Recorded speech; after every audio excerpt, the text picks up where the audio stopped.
The Fan Rochester, the sports leader, 95.7 FM and AM 950, The Fan Rochester. Always live on the free Odyssey app. The Sports Bar with Danger and Battaglia. The Buffalo Bills select Keon Coleman, receiver. The 2024 draft class is complete. Yeah, I know, I love it. Here we go. Let's grade it, baby. Let's grade it. Justin Shorter, Mac Hollins, Keon Coleman, Quintez Cephas. Mike Danger. I haven't talked about the Bears yet, but I'm a happy Chicago Bears fan for the first time in many, many years during the NFL draft. Gene Battaglia. The executive producer's like, I didn't realize you did an Owen Wilson impression. That was pretty funny. I'm like, thanks. That was actually Danger. So, Wow. Still it goes for icing. And they score as a result of that. Declan Carlisle shoots it toward the net front. Gabe Fortier will tip this puck through. This series is tied at 1. How dare you? How dare you? The Rangers beat the Capitals 4-2 to sweep that series 4-0. The Timberwolves have swept a postseason series. The Wolves. The Wolves! Get up in here. Seriously. Just want to make sure that we're all appreciating LeBron James. Kentucky Derby's coming up. Baseball. Lots to get to. Where to start? 95.7 FM and AM 950, The Fan Rochester. Hey, good afternoon, and welcome on into the Sports Bar. It's Danger and Battaglia, Rochester's only local sports talk show. Glad you're listening along at 95.7 FM, AM 950. The free-to-download Odyssey app. Just search out The Fan Rochester. You can get our video stream on our YouTube channel at The Fan Rochester, or even on Twitch, twitch.tv/The Fan Rochester. Back in the familiar setting of our studios here at High Falls, Mike Danger along with Gene Battaglia. yeah, and thank you to everyone who came out. Some people came out to both broadcasts, which was really cool. Coming out to Three Heads on Thursday, Tap Room at Bill Gray's Chi-Li location on Friday. A lot of fun, as the draft always provides the unexpected. A lot of ground for us to cover in the show here. And we'll get to a lot of what the Buffalo Bills did in the 2024 NFL Draft through the course of the afternoon, when we're joined later on by Ryan Talbot from NewYorkUpstate.com. Yeah, and Ryan does a great job tracking these undrafted free agents. And with a Bills team that is in need of cheap labor, granted, they did have 9 draft picks this year. We'll see how many of these guys, you can get excited about. So we're just kind of learning together who's coming in here that was not drafted. Ryan Talbot, New York Upstate in the 4 o'clock hour. Yeah, pretty notable name being added to the wide receiver room that we'll get to here over the course of the afternoon as well, with Ryan Talbot at 4:25 this afternoon. Later this hour, joining us from 13WM Sports and BuffaloPlus.com, Dan Fates. Yeah, we'll talk to Dan and get his opinion on everything that happened with the draft here. And certainly Keon Coleman, he's your guy, but what do you think, Bills fans? We'll get the opinion of Dan Fates here. I know Mike Catalana's opinion always on this when we have him over the years, and that's you got to suspend your judgment. And that's kind of the position I take here. Yeah, right. Well, what's your draft grade? Well, the draft grade is incomplete. Check back in 3 years. Yeah, absolutely. Where did I have the Bills taking Keon Coleman? No, I did not. In fact, hardly anybody did. You go back, we had Maddie Glab on how many times on our show, or you heard her how many times on One Bills Live, and not many mocks had the Buffalo Bills trading down to take Keon Coleman. Does that mean it's the wrong thing? Does it mean it's a bad thing? You have to suspend your judgment. But beyond that, how did the Bills kind of feel the positional need? I guess that's also kind of a topic. We'll talk to Dan Fates, 13 Wham, coming up shortly. And we want to hear what your thoughts are on the Buffalo Bills draft haul of 2024 at 585-866-4FAN, 866-4326.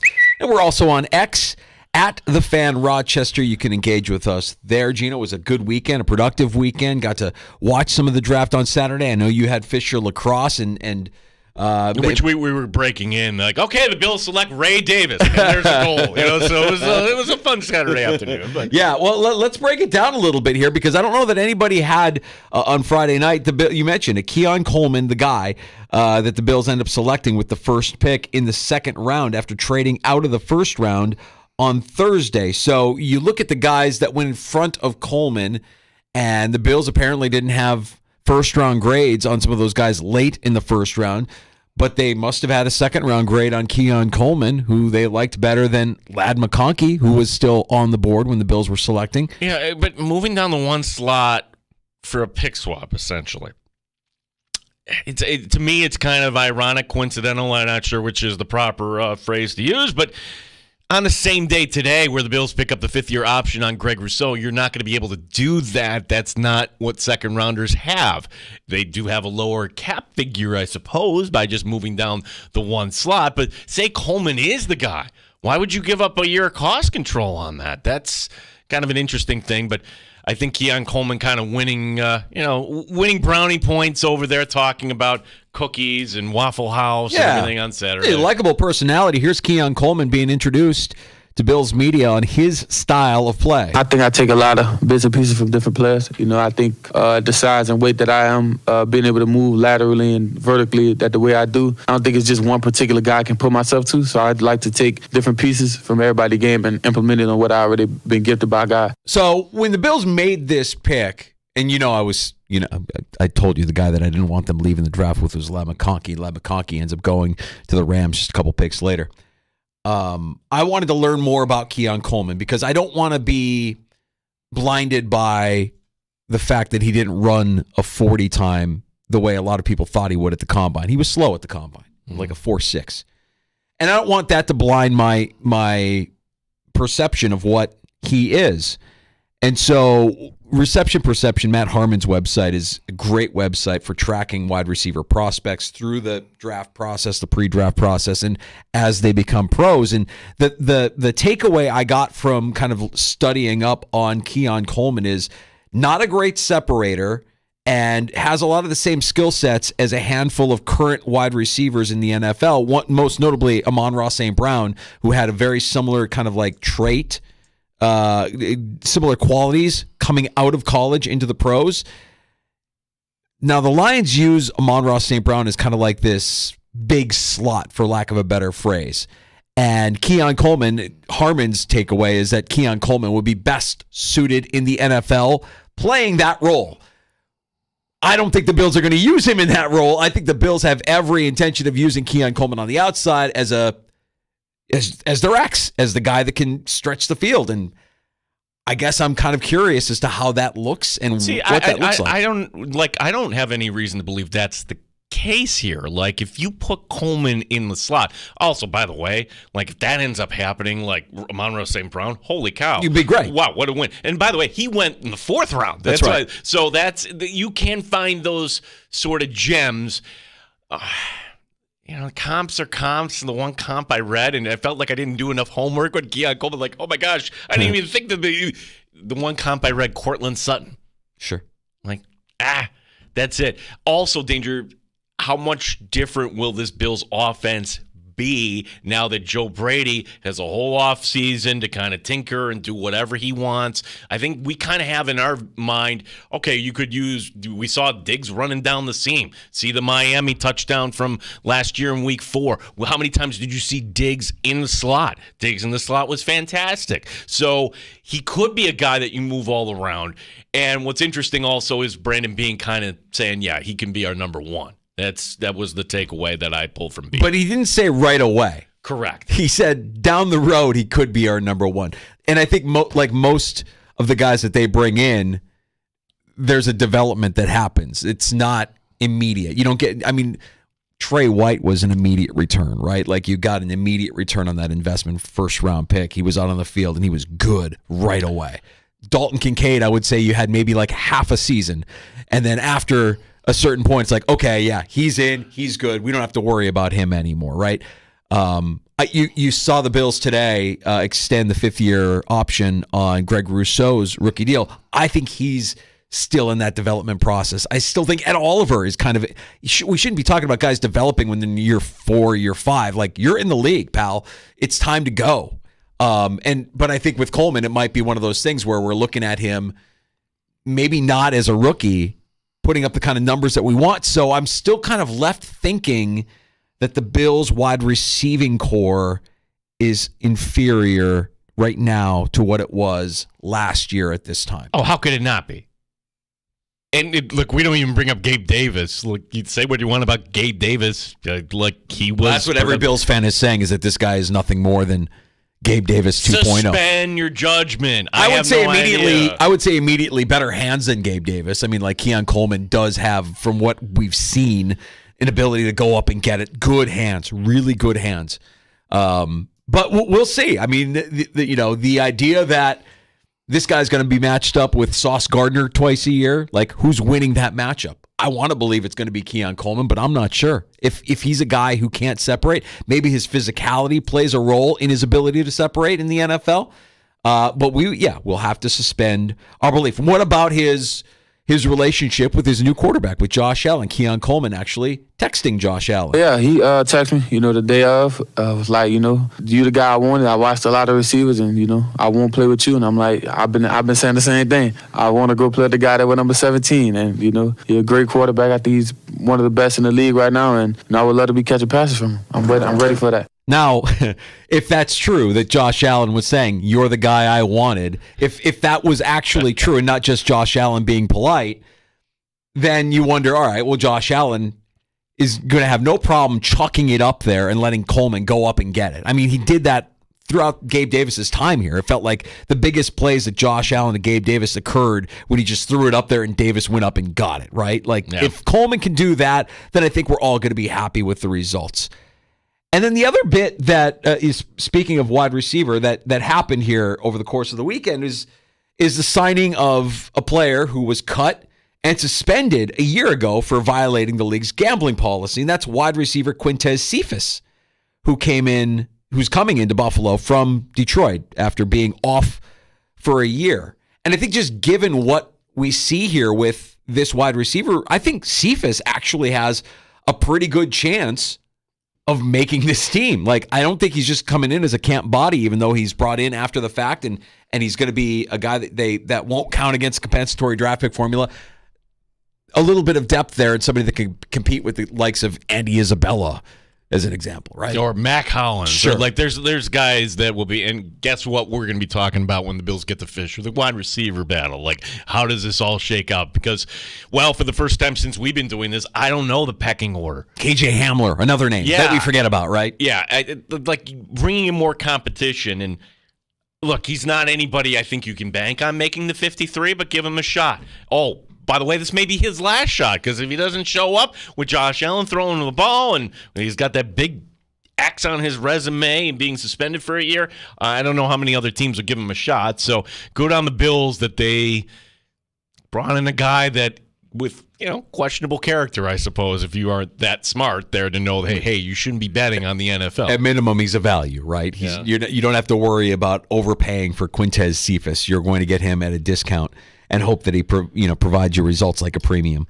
The other second-round pick made Friday night by the Buffalo Bills is a safety out of Utah, Cole Bishop, who also had the chance to meet with Buffalo media, and he was actually hoping that the Bills would be the team to select him. I had an ideal range, or an idea of what range it was going to be, and then, what teams need safeties. I mean, you can Google what teams need safeties, so being able to just look that up, and then, there's a 10-pick range or so where a few teams needed safeties, and then, I was hoping it was Buffalo, and it worked out. So if you're kind of going along the timeline of Dalton Kincaid last year, another Utah guy, by the way, where Dalton Kincaid was running a one-yard pattern against the Jets, we can use him more. Isn't that kind of what we expect here, Cole Bishop? Meaning, hey, you've got two guys that are in this league that would know the assignments.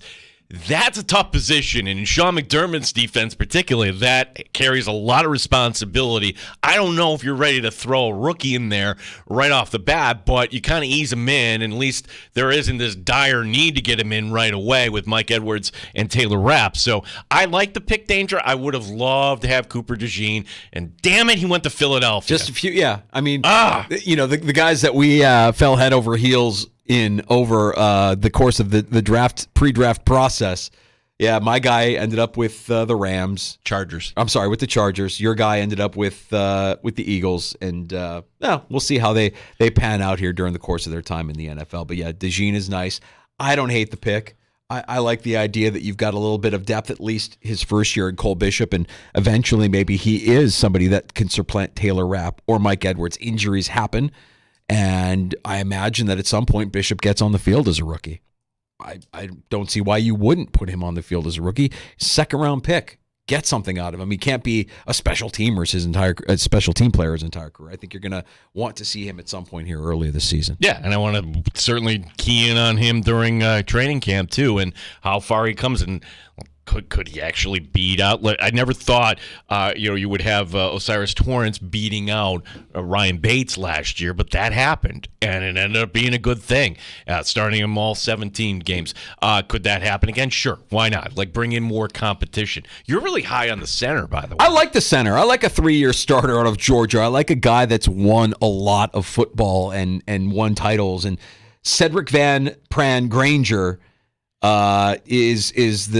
was a 5th-round pick of the Bills, and that's a guy that I actually could see. Again, at worst, he's a depth piece, but he's only played center. I don't know that he's got the kind of versatility. It was weird because normally they want versatile guys, but he's got the kind of mastery of that. I think he could end up being your center long term if this doesn't work out with the shift over from Connor McGovern from guard to center. So I kind of like that pick. I like seeing a Bulldog on the Bills roster. I think that's good. You got a guy who is a 3-year starter, who's played a lot of football at that position and has won a lot of football games. Well, it gives you another option too, because with Connor McGovern, if that didn't work out, or say David Edwards for whatever reason. And again, you don't have to rush him in there, but I certainly like them addressing the line. And the pick I was excited about, and I got to announce on the air on Saturday during a lacrosse game, Ray Davis. Here's your fun fact, Danger. Ray Davis, the first player in NCAA history to rush for 1,000 yards with 3 different schools. Goes to Temple, goes to Vanderbilt, goes to Kentucky. Oh, he's going through the portal, not a quality guy. Holy cow, read his story if you haven't already. 12 years old. He's been in foster care, both of his parents in having to serve time. He's a self-made man, and he said that at age 12. He had to become a man, basically. And, oh, by the way, he got his degree at Vanderbilt in 2022. So he took the extra time, went to Kentucky, tore it up against Tennessee in one game I watched. I think this is somebody that could be a really nice compliment to James Cook in the backfield. He's not, but what he isn't is that bruiser, right? He can catch balls out of the backfield. He is kind of like an insurance policy. If something happens to Cook, you have Cook 2.0 in this pick, right? They didn't get the guy that we were talking about, the Audric Estime kind of bruising back that you can really push between the tackles. And maybe that's less important to them moving forward. And you can always bring back Latavius Murray, I suppose, if you really wanted to, or if he's even good to go to be that kind of player. But yeah, that's an exciting player who's capable of catching balls out. I think he had the most receiving touchdowns, if I read it correctly, most receiving touchdowns out of the backfield in the NCAA last year. Yep. So the Bills have a type at running back, and Davis is that type. Well, then also too, I think this is just funny. Who's the last guy that really had Frank Gore Sr.? We have Frank Gore Jr. now on the Buffalo Bills as an undrafted, and we'll talk to Ryan Talbot coming up in the 4 o'clock hour about this. I think that's a neat storyline. I also think that the odds may be against Frank Gore Jr. Landing a spot on the 53, but you never know. You never know.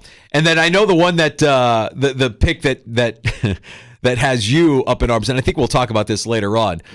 Their last pick of the draft, somebody who has no playing experience. My father pulls me aside. That was his first take. It wasn't about Keenan Cole. Why? Why would you do this? I have thoughts on that coming up, and I'll drink to that. And Travis Clayton. I'm just wondering, is there something else going on with that pick? You could say I'm way out of bounds on this. We'll talk about that here in a little bit, and we'll review all of these picks later on throughout the course of the afternoon. I am surprised about one thing, though. Okay, great, they got Keon Coleman. You knocked me over with a feather. They only took one guy, though. I thought for sure with 10 picks, you could bring in somebody else in the later rounds. Heck, Khalil Shakir was a 5th rounder, and maybe that guy doesn't develop right away, but at least you get more in the pipeline. I never would have thought that you would have the one guy and be like, okay, that's it. Yeah. Weird. But they did have to address other needs, right? They didn't really go too far in any direction with any of these positions. You got your tackle, your defensive tackle in the 3rd round, the kid out of Duke, Dwayne Carter. You added a little bit of linebacker help. You're going to have to help me with his last name because I keep messing it up. Olafashio? Yeah. I just go with Eddie. Like, you can call him Eddie, apparently. Okay. So, yeah. The linebacker out of Washington. You got another edge to add to the... The linebacker out of Washington, that is your replacement for Tyler Matakevich. Like, basically, okay, here's somebody younger, more physical, and with the new rules on kickoffs. And also danger, if you're down to your fifth linebacker, you shouldn't be like, let's get A.J. Klein and dust him off again. No. Javon Solomon, they added an edge rusher in the 5th round as well. Edge rusher out of Troy. Another offensive tackle in Tylen Grable out of Central Florida. And a corner, Hardy, out of Penn State in the 6th round. So a little bit of depth there to add, and probably some practice squad fodder there late in the draft for the Buffalo Bills. And then you'll see the flood of undrafted free agents that are trying. We'll get into all of that here with Ryan Talbot when he joins us about an hour from now. Next up in the Sports Bar, we shift gears and talk to Dan Fates, 13WEM Sports, BuffaloPlus.com. We'll get his take on the Bills' haul in the 2024 NFL Draft. And we have time for your calls as well. You can pull up a stool and join us at 866-4FAN, 585-866-4326. You're listening to the Sports Bar with Danger and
Buffalo Bills picking up the fifth-year option on Gregory Rousseau. The defensive end will be under contract now through 2025. Talking about these new draft picks added to the defensive line, Dwayne Carter out of Duke. Outside of that, I can't wait to get here, learn the landscape, learn Buffalo, and actually figure out, where I can make the biggest impact, where will be technically my community outside of this facility and, the team. So, I got to get my boots on the ground, figure it out, but who knows? That's TBD, honestly.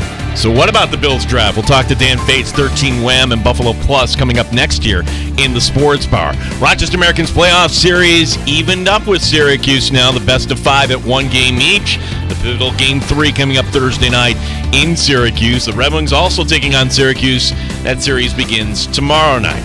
G. Taglin, the sports leader, 95.7 FM and AM 950, The Fan, Rochester.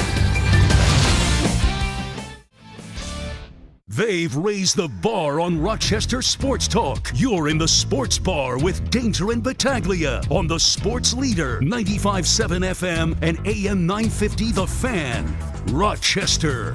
A big hit feels great, but, there's no other feeling compared to, an interception. I had a big interception at the end of our Baylor game this year, and, nothing compares to that feeling, so definitely against the pass. New Bills safety Cole Bishop in the Sports Bar with Danger and Battaglia. Back talking some Bills draft and recapping it with 13 Wham Sports and BuffaloPlus.com's Dan Fates, who joins us now in the Sports Bar. Dan, looking at the overall body of work here for the 2024 Buffalo Bills draft, did Brandon Beane do it right? Well, not necessarily how I would have liked to, but as comments would say, it's a good thing I'm probably not running an NFL team. So I do have to have some faith in Brandon Beane and where their mindset is. I would have liked another wide receiver. I would have liked more speed. I know this team has a lot of holes still left to fill. They have leaders they need to replace. They lost 5 captains. And Brandon said it after the draft. This is a team that's in a transition. And we've seen the Patriots do it over the years. We've seen the Chiefs do it over the years. The Bills have to find a way to constantly evolve and turn over chapters of their team under Josh Allen. And this is the first installment that we have seen. I like some of the pieces, but I think we also know there's a lot of times where we get out of the draft and draft grades are hysterical. I joked around about that. We're so done. I'm so over mock drafts. I'm even more done over draft grades because they just reiterate what you thought before the draft. So if you liked the player before the draft, you love the pick. And if you didn't love the player before the draft, you don't love the player after the pick because he hasn't done anything. I will say I was unsure about my thoughts on Keon Coleman just from the sense of what a lot of other people have said. Listen, I worry. I think I've talked about it too. I want guys that can separate. And I've asked smarter people than me, Matt Miller from ESPN, we talked about him. I asked him before the draft straight up, is Keon Coleman a boom or bust kind of guy? And he said no, and there is more to his game because I worry that if you can't separate in college, how are you going to be able to separate in the NFL? But there is a lot of raw talent. I think there's a lot of upside. And talking to a friend of mine who played football in the ACC, he kind of joked that Coleman didn't really run routes in Florida State's system. Put him in a structure in an NFL with using his talents to, using his strengths to his ability. Maybe there's more than what we saw at Florida State. So I think that's the upside. I would have liked more speed. We've heard a lot about Brandon Beane saying, you need to add speed. It's our fastball. Coleman's not necessarily a guy that I see as a real burner, obviously. Dan, I went on Kansas City radio yesterday morning, and it was just kind of like that they're pointing and laughing at us. I'm sure you felt, some of the heat, on 13 Wham and Buffalo Plus from Bills fans. Yeah. How could you dare make that move? If anything, you're going to be comparing the careers here of Keon Coleman and also, Xavier Worthy, but. Bottom line, why? From the Bills' standpoint, is it a move you would have made, Dan? No, not at all. Not at all. And I tweeted, I was in shock that you would trade with the Chiefs. And I've never seen, and obviously sports are passionate and fan bases are and all these things. Gene, you know that as a Mets fan. Trying to process the things with a calm head. I remember last year when the draft was over, that night I didn't like Dalton Kincaid. I didn't understand the pick. And I know there were people talking about, like, well, just view him as a slot wide receiver. And I was like, well, then you drafted a slow white slot wide receiver. Like, draft a wide receiver if you wanted to draft a wide receiver. You drafted a tight end. And I slept on it, and I woke up, and I was like, hey, maybe he can be that bigger body Cole Beasley to occupy the middle of the field. And I kind of slept on that. My reaction on Thursday night was, how do you ever do anything with the Chiefs? Like it just makes no sense. And then I woke up and I went, I can't believe they still made that trade. If Kansas City calls, you hang up. I don't know why that's so hard as something to process. And a third-round pick that they got for it is like, cool. And I joke around about the fact of, like, everybody loves draft picks, guys, until they become players. Like, yes, you gained a third-round pick, and everybody loves the hope of what a third-round pick can be. And third-round picks can be Terrell Bernard. And third-round picks can be Zach Moss. So it's like, you love the thought. I joke around, second-round picks can be stars. They can also end up being Cody Ford. Like, you have to understand that, like, there's still so much left to decide. And I just personally wouldn't want to put that in the hands of the Kansas City Chiefs. And for everybody that says, and I've been on here, guys, we talked about it before, I still think right now the Bills have one of the worst 6 or 7 wide receiver rooms in the NFL. Yeah. And for everybody that tells me, and trust me, I get a lot of these comments on Buffalo Plus and on Twitter, like, well, Dan, you don't need, look at what the Chiefs did. They had a subpar wide receiver room, and look, they won back-to-back Super Bowls. And to that, I say, yeah, they also had Patrick Mahomes, possibly the greatest quarterback of all time, a Hall of Fame tight end, and maybe the greatest offensive coach that we've seen in NFL history. And also, I find it very funny for how bad the Chiefs' wide receiver room is. Guys, you know what they've done the last 2 years? They drafted a second-round wide receiver. They signed Hollywood Brown. Oh, yeah, and they traded up in the first round to get a wide receiver. It's not like the Chiefs are sitting there going, you don't need wide receivers. What do you mean? We can just no. They're actively trying to improve their wide receiver room. So for all this thought of the Bills had 1 pick on day 2, now they have 3, but they didn't have a pick in day 1. Like you didn't just magically gain a second-round pick and a third-round pick. You gave up your first-round pick to get them, and that's why I still feel a little icky. Dan Orlovsky, who I view as my father in our hoodie sport coat and very intelligent wearing ways, he likes the Coleman pick. So I've kind of become more on board with, a guy with great footwork, a guy with big upside, a bigger body, all of those things. I've come around on Coleman, but I'd be lying if I said that the trade with the Chiefs didn't make me feel very icky inside. Yeah, when you look at what they've done with the addition of Brown and then drafting Worthy, I mean, they certainly got faster, if anything, and we've seen how that speed against this Bills defense usually works out. It doesn't go well for the Buffalo Bills. I wanted to danger. That's my point too. I didn't like Xavier Worthy. He was the one guy that I was very concerned the Bills could take, and I just thought, there's a history of first-round wide receivers that weigh 170 pounds that just doesn't pan out. And people can point to Devontae Adams, and then to that I always say there's an exception. And for people that say, well, you can get Puka Nacua, you guys can get those guys in the 5th round. They point to the exceptions of the rule. And when you look at the draft as a whole, guys, it's very frustrating when people say, you can get wide receivers in any round. Look at Puka Nacua and look at this. To that I'd say, well, I guess just why draft a quarterback in the first round? Because you can just wait till the 6th round, and then you get Tom Brady. Like, it doesn't work out like that. So I can also not want Xavier Worthy on the Bills. I can also not want to hand him to Andy Reid, Patrick Mahomes, and the Kansas City Chiefs, who it's not the media that has said the Chiefs are their rival and who they're chasing. Those are words that I'm taking from Brandon Beane. That is who they're trying to beat. And again, if the Chiefs are going to wait and get Xavier Worthy at 32, that's fine. But I wouldn't have handed him to the Chiefs, which is what they did, and that will be a narrative that Bills fans will have to live with, and maybe it doesn't pan out. And we can look back in 2 or 3 years and say, hey, they got a 3rd-round pick, and maybe this safety from Utah will pan out, but we'll see. That's my thought. Dan, on Keon Coleman, and you mentioned it, during the pre-draft process, we all talked to all the guys that watch the film and break it down. And one of the guys that I like to follow is Matt Harmon at Reception Perception, who kind of said that if Coleman makes it in the pros, his best shot and the skill set that he has coming into the pros is similar to, let's use Amon-Ra St. Brown as the example that the shining example that he used. But they play Amon-Ra St. Brown largely as a big slot. And if you're the Bills, I get the sense that they're not going to use Keon Coleman specifically in that role. They've got enough slot receivers in that wide receiver room already. So are we in any way concerned that Coleman as the X might be miscast in this offense?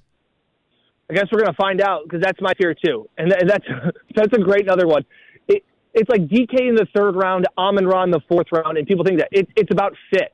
It's about the fit, because I joke around, like, if the Seattle had drafted DK Metcalf and asked him to run double moves and asked him to run curl routes, like, he doesn't do that. He runs a slant and he runs a go route, and like that's all they ask him to do.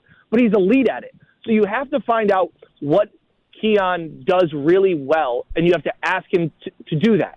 So can he be this X-wide receiver, stretch the field, kind of replace Stephon Diggs? And I know they move a lot of guys around, but that's my fear, is that he doesn't have enough speed to really kind of push the ball down the field. He made some great catches. There's no doubt about that. It is funny. Anybody that's ever played basketball at like the high school level or anything, what's the draft comp, guys? Plays above the rim. Yeah. That's what you hear over and over again. I looked at like Mike Evans. I looked at, Brandon Marshall, those kind of things. It's a big body. It's a big catch radius, good hands, good footwork. Those are the things that I like. So as of right now, I'm going to put my faith in that, knowing that I just think he's very raw. Out of a lot of the wide receivers that were there, I think he's very raw. That doesn't mean bad. It just means a little bit of unproven that we're going to get to know. And again, Danger, maybe this is also, they're trying to retool this offense. So maybe they see Khalil being maybe more on the outside, maybe more than we're used to. Maybe that's where they're seeing him and putting Coleman a little bit more in the slot than what we think fits. But this is going to have to look like a new offense without Gabe and without Diggs, what this offense is going to look like. We're talking to 13 Wham Buffalo Plus Dan Fates here. Second round pick Cole Bishop, and I look at last year's second round pick Osiris Torrance, and I'm like, wow, you can't ask a rookie to start 17 games. He did. He was great here. So, I mean, maybe it's unfair them drawing this analogy, but the Bills have shown before, hey, we're willing to start a rookie here. So, how do you think Bishop kind of fares against, as I'm already looking ahead to battles here at training camp going against the two incumbents, really the other guy, not really an incumbent, in Mike Edwards? Yeah, I think he's really going to give Taylor Rapp a run for his money, depending on where they see him. But Bishop was a guy, after they picked him, watching some film on him, reading what other people have said, the dude plays everywhere. And that's what Brandon Beane liked, too. The versatility. We all know how much they love that term. But he blitzed. He's in the box. He's run stopping. He's covering tight ends. Like, he doesn't feel like the Micah Hyde replacement. Also, we can now, I think we know Micah Hyde. We think. I'm assuming Micah Hyde is going to come back to the softball game in Buffalo and announce his retirement there, if there's any sign of that. But I think that they're going to rotate a couple guys, but it seems like Bishop has a strong chance to play the strong safety more than really the free safety, with his ability to blitz and do all those things. Kind of reminded me a little bit of like what Jordan Poyer did, where Poyer was almost at times this hybrid safety linebacker mix. That's what it feels like Cole Bishop could be. Let's talk a little bit about the fifth-round pick out of Georgia. They went with the center in drafting Cedric Van Pran-Granger. Why I like that pick, Dan, 3-year starter, won a lot of football games for Georgia. He comes in a winner, and he comes in as somebody that I think can challenge McGovern if you have any doubts about his ability to shift from guard to center. Yeah, I think we often overlook the consistency that Mitch Morse brought, and it's nice to have a backup plan. And maybe McGovern doesn't work out, or Edwards they don't like necessarily as much as guard and want him to be still kind of be that swing tackle.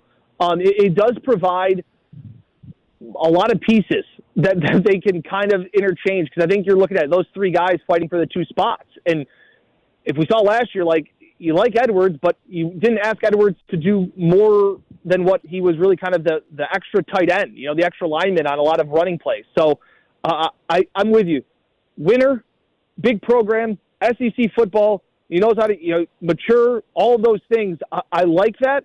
And it was the first time where I went, hey, McGovern was really good at guard. Like, do we sure we want to blow this whole thing up? Like, instead of moving two pieces around, you can kind of just move one. That's right. And if SVPG or however we're going to nickname him is kind of falls in, if he has a strong camp, I think he's going to make a strong bid because, in my opinion, him and McGovern, don't you kind of see them as the same level playing field? And if anything, McGovern has the edge at guard because you wouldn't have to move him, and you know what he is at guard. You don't really know what he is going to be at center. So maybe SVPG just kind of fell to them and thought we can't pass this up, even though we had a plan of moving McGovern to center. Maybe now this is, hey, maybe we don't have to move him. And if, this guy and Josh, work well together at camp, maybe he can slide right in. Talking to Dan Fates here, fourth-round pick Ray Davis here, and he's certainly, love him. Yeah, interesting, pickup for the Bills. He's not really the in-between the tackle sort of bruising guy that maybe we were expecting to pair with James Cook. But I'll ask the question this way: what do you think about him as a receiver here, Dan? Yeah. Because James Cook, there were a few drops. I remember the one in Philadelphia. So, your thoughts on Davis here and how quickly he may be inserted in the lineup. Gene, you're a pro, because that was going to be my little tidbit. I thought I was going to be smarter than you and tell you that he had 7 receiving touchdowns last year. That was second in the SEC coming out of Kentucky. Like, I like that versatility. Plus, he may not be the bruiser at where he was at Kentucky. I know he bounced around. He was also at Vandy. He does have the size of like a bowling ball Mike Tolbert. Like, to be that guy that you would hope with his body size could be the short yardage back. That being said, I liked what Ty Johnson brought when they re-signed it. He was one of the guys I was like, kind of wouldn't mind him coming back because I liked that he was kind of that 2A running back. Now maybe with Mike or with Ray Davis here. Also, Ray Davis, doesn't that just sound like a running back from like 1975 Pittsburgh Steelers? Like he just sounds like he's a guy that has a neck roll and just will run downhill and run over linebackers. Also, his story as a foster kid, defying the odds. Said he, pretty much had to be a man at the age of 11 or 12. He is going to be such an easy guy to root for. And again, all of these draft picks, and we can all hope what they will be or translate. There was a universal theme of this draft class of high character guys.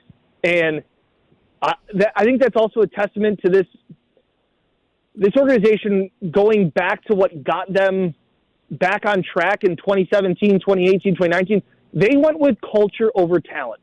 And then they integrated some talent, and then whatever we want to talk about Diggs or other things, like I think the Bills are going back to that. We can win some games with culture and Josh Allen. And for the time being, I think that's where they're leaning. When culture and talent meet together, special things happen. But they've had to lose some talent, and I think they've brought in a lot of culture and a lot of leadership, which, again, they've lost 5 captains. 3 on defense. So I like what I've seen. I love that you're dusting off the culture versus talent debate because you're right, man. And that's an easy one to forget, like how much emphasis was placed on culture before they brought in Steph Diggs. And now the way Diggs left, it's almost as if to say, yeah, screw talent. We want culture. And then they do this. And I want to go back to the wide receiver room because they're bringing in a guy who was just suspended for an entire year for gambling, and now you've got Quintez Cephas as part of this wide receiving core. And by the way, Dan, I think he's got a pretty good chance of latching on with the Buffalo Bills. So does the culture versus talent thing rear its head when they want it to rear its head? Because it sure seems like they'll find talented guys if they'll look for the talented guys if they want them. Well, that's what I always say. When Sean McDermott came in 2017, and it was the one thing that like it kind of annoyed me. To be honest, like these kumbaya speeches, we have guys talking around the campfire about their lives, and that's, if you love the guy next to you, play for him harder, and all of these things. And I was like, the Patriots had murderers, and they won Super Bowls. Guys, I want dudes, I want football players. Culture's great too, but I think they are doubling back down on that sense of culture. And Josh Allen. Hey, we got Josh Allen. I remember talking to Bean at the Combine. he did kind of laugh about the fact of every single morning show that you turn on, every network is the Bills championship window is closed. And we asked him the question, like, on camera, and we kind of got done, and he kind of, like, laughed. He's like, the dumbest thing I've ever heard. He's like, I got Josh Allen. You're right. But I don't want him throwing to us three. I want him throwing to guys that can separate, win battles, and all of this versatility is great. And I like Khalil Shakir more than most. I want a lot of money on a lot of his prop bets, guys. I invested money into Khalil Shakir, and I like the guy. But I don't want to put this unrealistic expectation. I'm seeing people tell me all the time, hey, I also don't know what Justin Shorter is going to be. Because trust me, we get a lot of those comments about, hey, you guys aren't talking about Justin Shorter in this wide receiver room. It's like, okay. And Khalil Shakir could be a really good number two. It's like, I don't want to put unrealistic expectations onto these players to be somebody that they're not. Because they did that with Gabe Davis, and it didn't work out. Gabe Davis was a really good fourth-round pick, and he played really well for his first two seasons. And then they expected and thought he'd be more than he was. And I'm not trying to bring up the past, but you're kind of just trying to, how did we get to where we are now? It's, I want some talent. And whether this Quantez guy figures it out, sure. But hell, I think anybody has a chance to latch onto this wide receiver room. Yeah, I know there are still guys out there. I've heard there's maybe a little bit of rumblings that they could be more interested. From what I've heard, they're not interested in Debo or in Brandon Ayuk. Clearly, it would be, to me, laughable to send Diggs out for his behavior or whatever. Obviously, we'll never know. And then to bring in a guy like Debo and Brandon Ayuk, who are doing way worse things publicly of a diva status than Diggs ever did in Buffalo. Like, and that's where it is, guys. Like, this culture, like, you want to have a strong locker room. I also want to fill some talented guys around Josh. Dan Fates 13 Wim. Any other takeaways from the draft we haven't touched on here, Dan? Travis Clayton. How about that, guys? This was a guy that boxed, played rugby, rode, has never played a snap of football before, but is 6'7", 300 pounds and ran a 4.8 40. I don't know, but that's pretty sweet. Like, I don't know what you're going to do with that, but it's an awesome way to find an athlete. And Mike had talked about it, too, when on our most recent podcast we recapped the draft. He said that he was talking to a scout or had heard a scout say, I'd rather have a guy that has no habits than bad habits. You are getting a raw dude that is not afraid of contact and is a mountain of a human being. I think it's going to be interesting and fun to see where that could go. Yeah, and then you have the added benefit of the International Player Pathway Program. What does that get you, Dan? An extra spot on the practice squad, or a little bit of flexibility there on game day? Yes. So he won't count against them. I believe it was who was the running back that we all fell in love with? Yeah, Christian Wade. Thank you. Yeah, that was it. So another guy that see what he can do, but he's a mountain of a human being, and as Daquan Jones said so well before the Pittsburgh Steelers playoff game, sometimes football just comes down to a man whooping another man. Yeah. And I think Travis Clayton he can whoop some men. That's what I'll say. Dan, what are you guys working on at BuffaloPlus.com here this week that we can check up on here as we look now ahead to some of the off-season work ahead? Yeah, Jenna and I were up there on Thursday. We recapped it. I just couldn't believe, obviously now the Bills did get a wide receiver, so I guess it's tempered a little bit of some thoughts on that. We recapped, Mike and Jenna recapped day 2 of the draft, and then Mike, Jenna, and I did a podcast that came out yesterday, just pretty much recapping our thoughts and what's next. We still think, I still think they're going to add to the wide receiver room. I still think, look, I'm not a huge fan of Odell Beckham Jr. He still is out there. I think he's past his prime, but maybe they need a little bit of some veteran in that room. There's not a ton of it right now. So I still think that, hey, Brandon Beane will tell you, it's still April, guys. There's still a long way to go till that. So we'll keep breaking all that down, talking culture over talent. And, again, we have to figure out where some of these guys fit in. But I think it's going to be an interesting dynamic of Joe Brady with a full year to really implement his system. And how does Khalil fit in? Where do they see him? How are they going to use Curtis Samuel, as well as some of these other new guys? Dan, thanks for coming on. I'm not going to hang up? I'm a Well, new you man. better here. not hang up on him. He's our guest. You don't hang up on your guest, Gene. This is surprising you, right? Like this Mets, like is this found money? Is this like when you put on a pair of pants and there's like an extra 20 and you're like, I didn't know that. Like you're getting some joy out of this. We're just holding our breath waiting for the day. Maybe it happens this week. My Cubs are playing as Mets. He might just rub my nose in it if the Cubs. Could happen this. It's April 29th. Hey, Danger, this is best case scenario. Because he said he wasn't going to care. He wasn't going to. I think the way they're playing Danger, I think he's going to stumble upon optimism. And then he'll get crushed. We're holding our breath and waiting for that day. Maybe it happens. Maybe it doesn't, Dan. Appreciate the time, buddy. Be good. Thanks, man. Thanks for having me, guys. Dan Fates, 13 Web Sports, BuffaloPlus.com. That was last year, or is it 2 years ago? I got excited. I hung up on him. I think you hung up on him. I think it was last year. Yeah, I'm pretty sure it was last year. Because Mr. Mouth was the year before. And then you hung up on him the following year. You don't hang up on your guest. That's just... I didn't. He wanted to get the Braves thing. I was trying to cut him off at the right time. Yeah, okay, you were trying to cut him off by hanging up on him. Roll the tape! Again, thanks for having me on, guys. Yeah, Dan, appreciate it. And look out this week. LGM, good talking to you, Dan. Bye. Oh, gee! Yes! No, you social misfit. No. We want to have Dan back on with us. Now, you just hung up on him. I didn't hang up on him. Now you see. Now, anybody that wonders, why do I call Gene a social misfit Mets fan? Now you see the disrespect.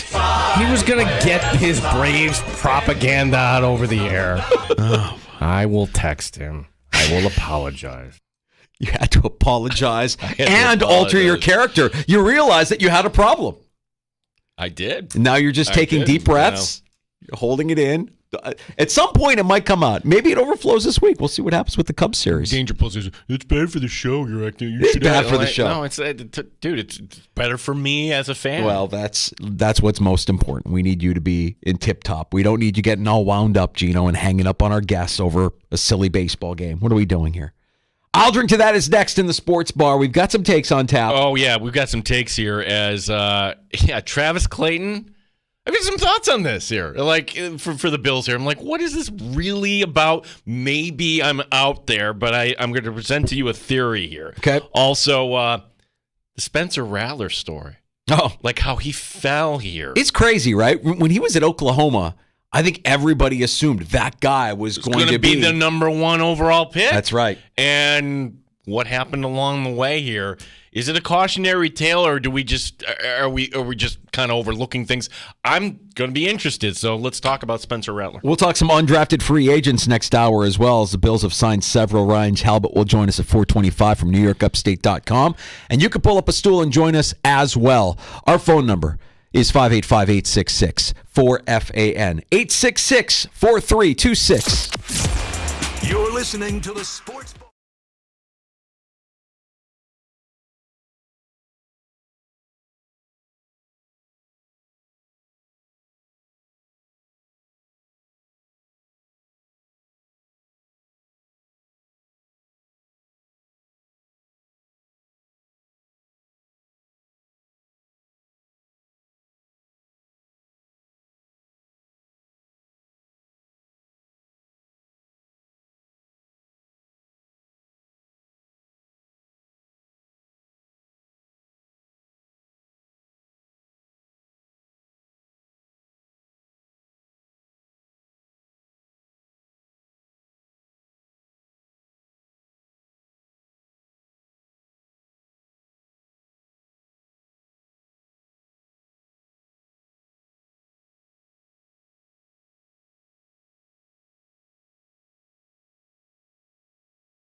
Sports leader, 95.7 FM and AM 950, The Fan, Rochester.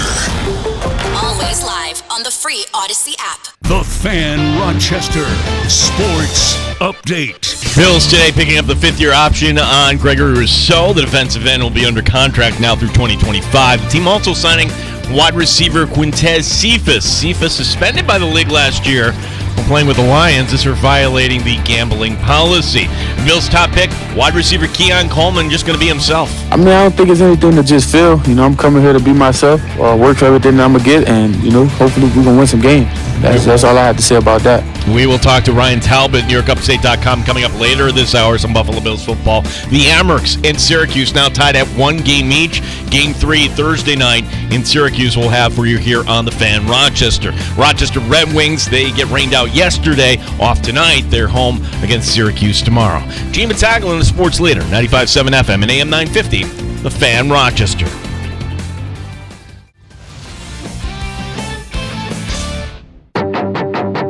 The Sports Bar with Danger and Battaglia. The Buffalo Bills select Keon Coleman, receiver. The 2024 draft class is complete. Yeah, I know. I love it. Here we go. Let's grade it, baby. Let's grade it. Justin Shorter, Mac Hollins, Keon Coleman, Quintez Cephas.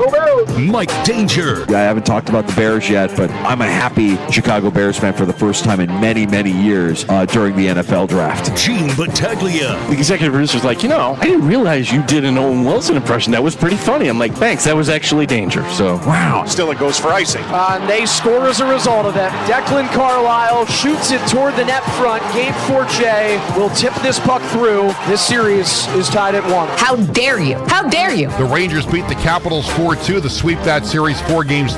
The Timberwolves have swept a postseason series. The Wolves. The Wolves! Get up in here. Seriously.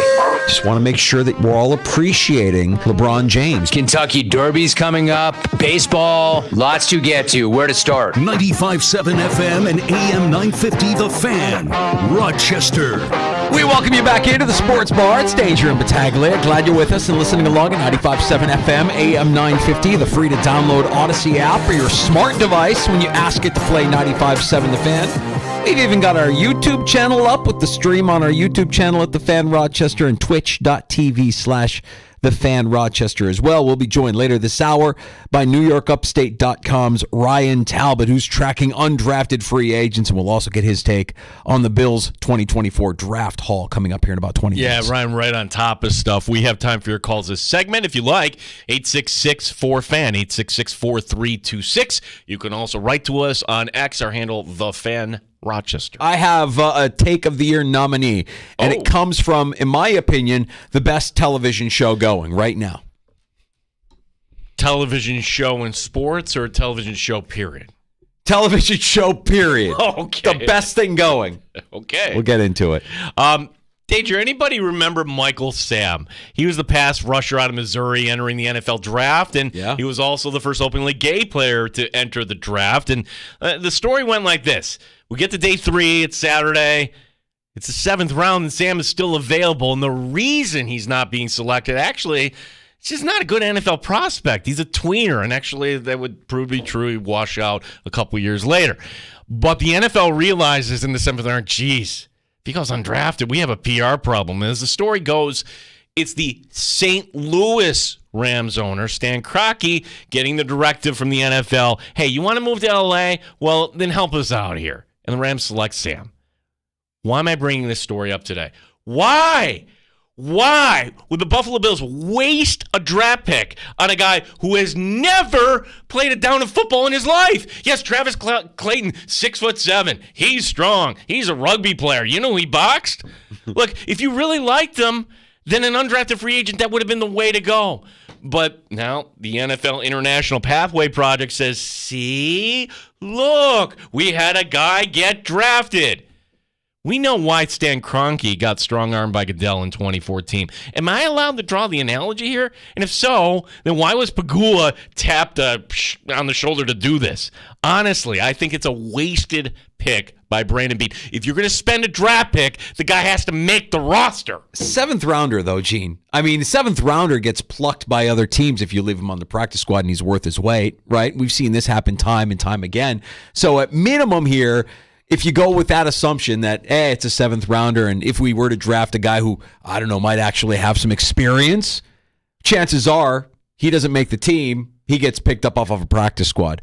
This gives them a little bit of that flexibility, right, on game day with the practice squad exemption and the whole thing that comes with the international player. There is on game day. What are you kidding me? Hey, somebody who's never played football before, here he is going in a left guard.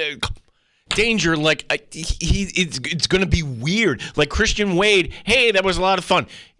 Okay, like everybody always asked about Christian Wade, and he stuck around another year. And there's a lot of arrogance with Brandon Beane and Sean McDermott. They've got a lot of arrogance.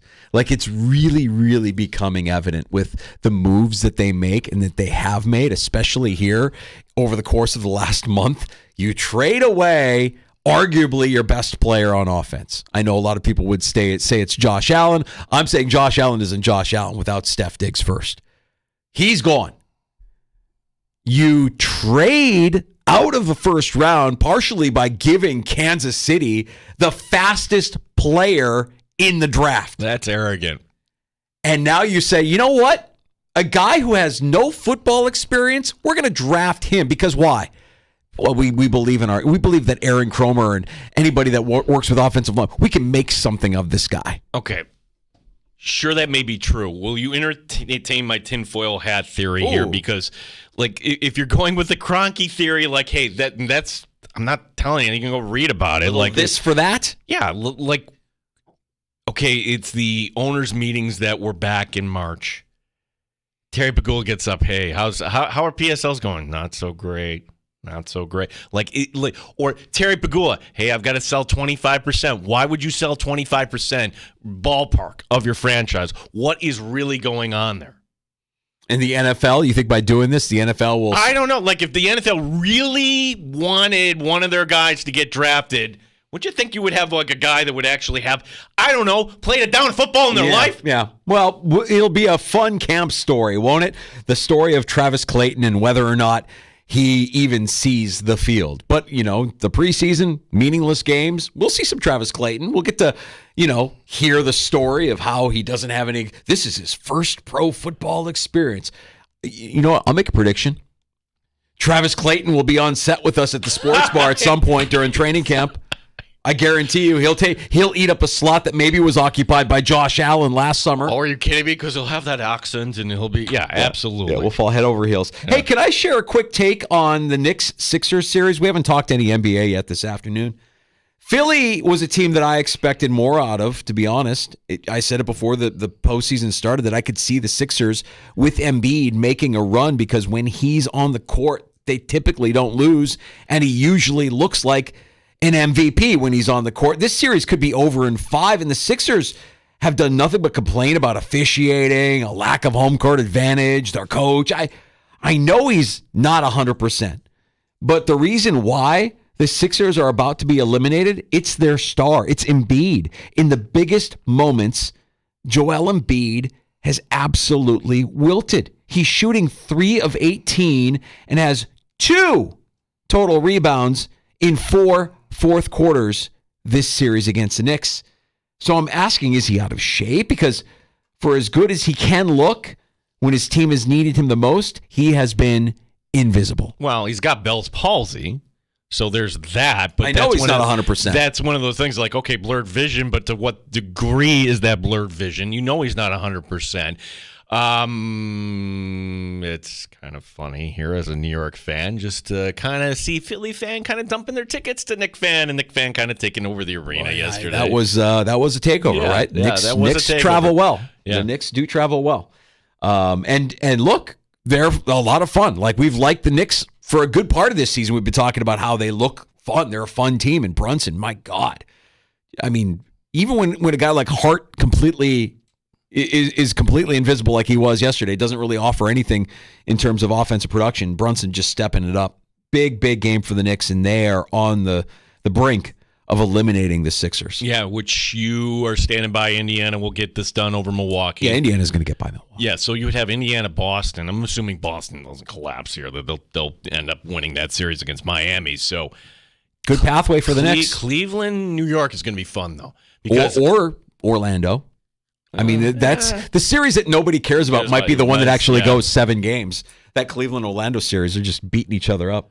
Yeah, the 7th quarterback selected in the draft. I mean, that first round, we're going to remember that forever, right? And we're going to be comparing. Like, after Bo Nix, went to Denver, you had to wait until round 5. Yeah. Spencer Rattler, South Carolina, going about to the that Saints. guy? Yeah, like, how do we get from Spencer Rattler, that's the guy who's going to be next year's number 1 overall, to, oh, yeah, I forgot about him. And here's one thing I find interesting about it. NFL Network's Ian Rappaport saying there was a reason why he fell. It goes back to a reality show that followed him around in high school named Quarterback One. I missed this. Probably a lot of people did. The most damning thing is that Rattler got suspended for his final high school game. Rappaport, quote, "It didn't make him look great. It's unbelievable how many teams mentioned this to me, the image of him in that show, and how they couldn't get it out of their heads." Like, I think on the one hand, that's a little unfair. If the kid's in high school, he's 17, he shouldn't be judged like that. But guess what? I don't blame any team for wanting to look at the whole picture. You know, if you're 17 years old and you're in high school and you don't want a camera crew following you around, you can say no. Don't sign up for the show. You don't have to sign up for the show. I mean, you put that on yourself by having a camera crew by saying yes. It has it gives me a lot of Todd Marinovich vibes. You know, like Todd Marinovich was the guy that everybody thought was going to be that guy, you know, and there was so much attention paid to this unbelievable prospect. And when he finally did get his chance in the NFL, flamed out completely. Just zero. A complete zero. I don't know what Rattler's makeup is. He's been through a lot, and he's kind of shifted gears here. He's going to be a Saint. And if you're the Saints, I kind of like the pick. It's low risk. You took him late, and he may never see the field, or he could actually show with a chip on his shoulder that everybody, including you and I, are wrong on him. But I don't know. Now I'm ready for preseason football. Oh, come on. Come on. Give me the schedule. Was it next week we get the schedule, I think? We'll be getting it soon here in May, right? Some point in May, we'll get that schedule. All right. Now, I want to present, if I may, a Take of the Year nominee. And I teased this by saying it is courtesy of the best TV show going right now. That TV show is the NBA on TNT. Not necessarily the games, but what you get out of those guys in the studio never disappoints. And mainly it's one guy that, frankly, in this space, in the take space, we haven't given him enough credit for being a master takesman, one of the best of all time. So I present to you from this weekend my Take of the Year nominee. This is Charles Barkley on where the New Orleans Pelicans will be spending their off season. Disappointed in New Orleans. Where they going, Chuck? Galveston. That dirty ass water. We're not even gonna sit into Cancun. We're gonna sit into Galveston with that dirty ass water be washed up on the shore. You people think they're in the beach. Y'all located.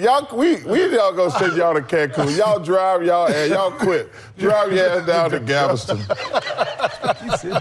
Come on, man. So they're not taking a little. Come on, they didn't even try, man. No, we're not getting them no plane ticket to the beach. We send their ass to Galveston, Texas, right where that dirty water washed up on the beach. They can't even get in the water.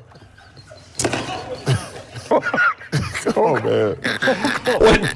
What makes it great is everybody is reacting the same way. You can hear the people in the studio. They can't keep their composure. Everybody's dying. Everybody's laughing because of the thought of basketball team being sent in the offseason to Galveston, Texas with their dirty-ass water. You know, people think they're at the beach. Chuck, you know what Chuck did there, Gino? He just described Lake Ontario Beach State Park. We think we have a beach in Charlotte. Dirty-ass water. Can't wait to see Zion in Texas after tonight. That's like we're getting a state park here at High Falls. Like, hey, let's go to the brew house and let's bring in out-of-town visitors. I don't know. Like, that water sometimes looks absolutely disgusting coming over like, we think of Niagara Falls and pretty water going over. Yeah. Like, no, we got some dirty water in that river. Dirty-ass water that you can't even go into. No. We send you to Galveston. Charles Barkley, Take of the Year nominee on where to send the New Orleans Pelicans based on their postseason performance.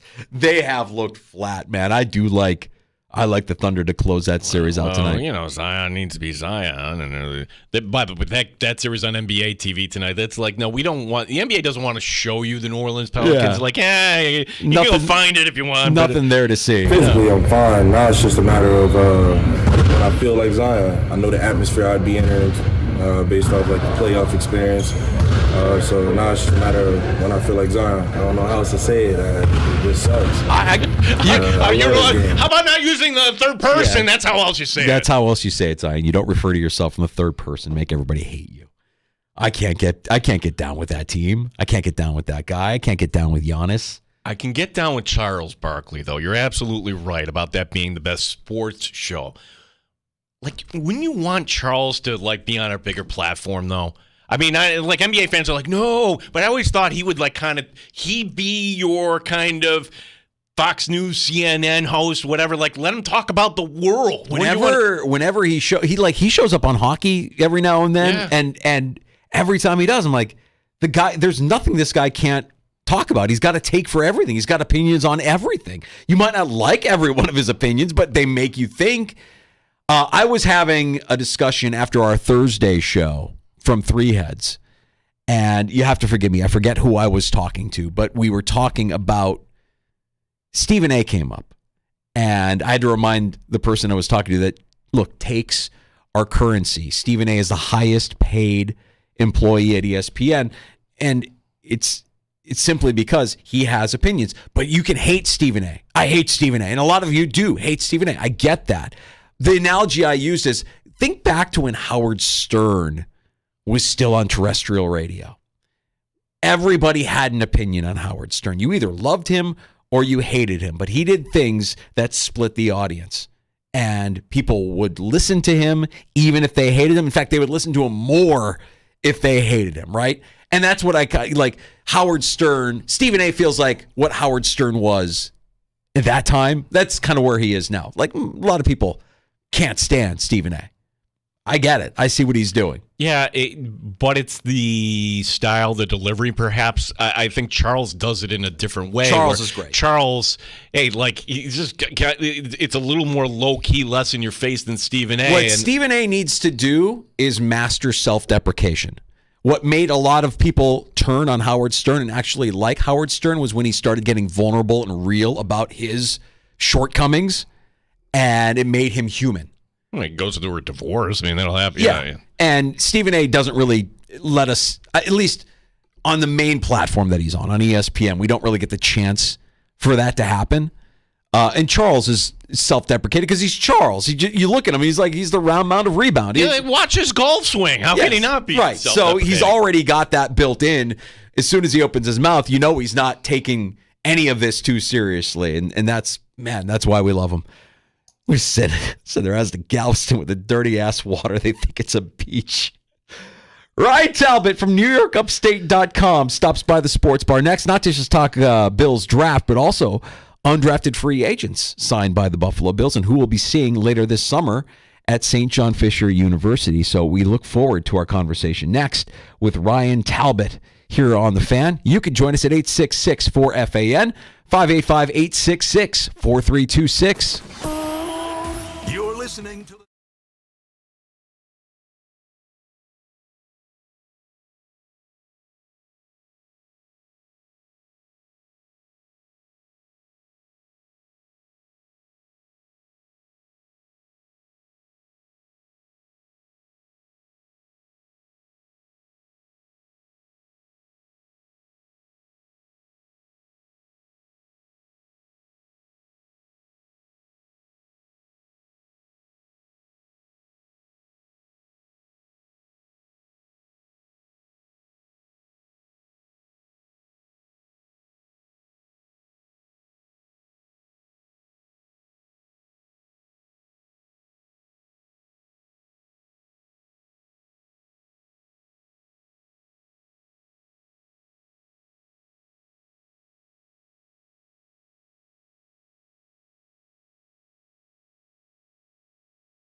Sports Update. Bills today picking up the fifth-year option on Gregory Rousseau. The defensive end will be under contract through 2025. Team also signing wide receiver Quintez Cephas, formerly Lions Cephas, suspended by the league last year, is for violating the gambling policy. Defensive tackle Dwayne Carter is the third-round pick from Duke. Outside of that, I can't wait to get here, learn the landscape, learn Buffalo, and actually figure out, where I can make the biggest impact. Where it will be technically my community outside of this facility and, the team. So I got to get my boots on the ground, figure it out, but who knows? That's TBD, honestly. We'll talk to Ryan Talbot, NewYorkUpstate.com, and the Shout podcast coming up next year in the Sports Bar. The Amherst lost yesterday to Syracuse. Now that the series tied at 1 game each. Game 3 coming up Thursday night in the Salt City. Wings are off tonight. Syracuse coming to town tomorrow. Gene Battaglia and the sports leader, the Fan, Rochester. Neat or on the rocks? It's the Sports Bar with Danger and Battaglia on the Sports Leader, 95.7 FM and AM 950 The Fan, Rochester. I don't think it's anything to just feel. I'm coming here to be myself, work for everything that I'm going to get, and, hopefully we're going to win some games. That's all I have to say about that. Bills wide receiver Keon Coleman. First pick off the board Friday night in round 2 of the NFL draft in Detroit. The Buffalo Bills. Talk some NFL draft with Ryan Talbot, NewYorkUpstate.com.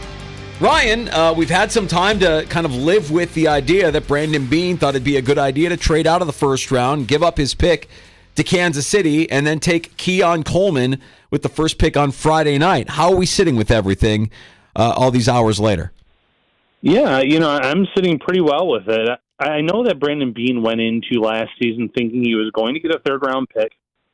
Compensatory formula for Tremaine Edmonds, and that never happened. So I figured if he was going to go one way in this draft, trading down would make sense in terms of picking up that extra asset. And sure enough, he gets that third, and then he trades down out of the first round again, and he picks up a few more valuable picks. So not just this year, but even next year now, the Bills are all of a sudden in a really good spot with the draft picks and the players that they could add potentially next year as well. But looking at this draft class, there's a lot of players that I really do like in terms of their fit and how they're going to contribute immediately for the Bills. Yeah, I think a lot of people may be disappointed with Coleman only because, we're reading up on all these receivers and, I didn't expect the first, pick to be in the second round, Ryan. So is part of the disappointment, would you say, just maybe a little bit of the bias on all the research and all the opinions that we, come to our own conclusions entering the draft? Yeah, somewhat. I mean, I think a lot of people, too, looked at his 40 time at the Combine, and it probably drove him down on their boards. But, I posted something on social media yesterday. I took the top 10 wide receivers in receiving yards last season, and other than Tyreek Hill, every receiver was in those 4.4 to 4.6 range. So it's not like you have these blazing speed guys that are dominating the league. I know that a lot of people are saying, they gave Xavier Worthy to the Chiefs. And listen, if any team is going to be able to utilize him, it's Andy Reid and the way that he's worked with receivers of that caliber, Deshaun Jackson, and not so much Tyreek Hill, but to a certain extent Tyreek Hill. For the Bills, Keon Coleman made sense. He is a true X receiver on the outside. The catch radius is fantastic. He has great hands. I saw some people comparing him to Gabe Davis. He has much better hands than Gabe Davis does. I think that Brandon Marshall is a more realistic comparison for Keon Coleman. Now, Coleman will have to put in a lot of work to be that caliber of a player because Brandon Marshall was a great one in his prime. But I do think that they got a really good player that fits what they were looking for in round 2. Ryan, what about his skill set coming into the pre-draft process? A lot of people that evaluate and scout these talented wide receivers can kind of put him in different buckets and compare him to other players. And one guy that I saw, Matt Harmon, Reception Perception, kind of compare Keon Coleman to coming out of college was Amon-Ra St. Brown. A lot of the same kind of challenges with separation and, kind of tested out the same way as Keon Coleman. Amon-Ra St. Brown is a big slot doing really well in Detroit. Do you think the Bills are going to utilize Coleman in any way outside of just that X receiver, or is it solely going to be Coleman's on the outside and we're going to expect him to use his physicality and his hands to come down with everything that gets thrown his way? I think they're going to try to have him on the outside more than not, but they'd be foolish not to throw him inside every now and then. I mean, they have multiple receivers that can play inside and outside. Curtis Samuel, Khalil Shakir, Keon Coleman all come to mind. So, from time to time, putting him in the slot's not a bad idea. And Amon-Ra St. Brown finished third in receiving yards for a reason last year. And once again, if Coleman matches up with St. Brown at all in terms of his production in this league, people are going to go back and say that the Bills found a real gem by waiting and moving down on the draft board. Ryan, this is a criticism I've heard quite often. The Bills didn't do enough at the wide receiver position in the draft, and certainly I would have bet they would have taken more than just the one guy. But whether that's street free agents or get your thoughts here on Quintez Cephas here. I mean, how would you handicap his your chances of making this final 53? He has an outside shot. I wouldn't make him a favorite in terms of making this roster, but he was productive with Detroit. He's had some injury issues, though. Besides missing all of last year due to the gambling suspension, he was put on the IR the previous 2 years. But his first 2 years in the league, he was pretty productive. Again, doesn't have blazing speed, but he gets open, he catches the ball, he does a nice job there. So he has as good of a shot as anyone on the bottom of that roster in that question mark area, that is, maybe that final one or two receiver spots come training camp. All he has to do is show this coaching staff and regime that he can fit and be a contributor to this roster. Ryan, I want to talk undrafted free agent. We love your tracker up now at NewYorkUpstate.com, but I want to get back to some of the selections made over the course of the weekend, including the other second-round pick that the Bills had, with which they decided to use on safety, Cole Bishop out of Utah. And I think there is a path to Bishop seeing some time early in his young career on the field as well.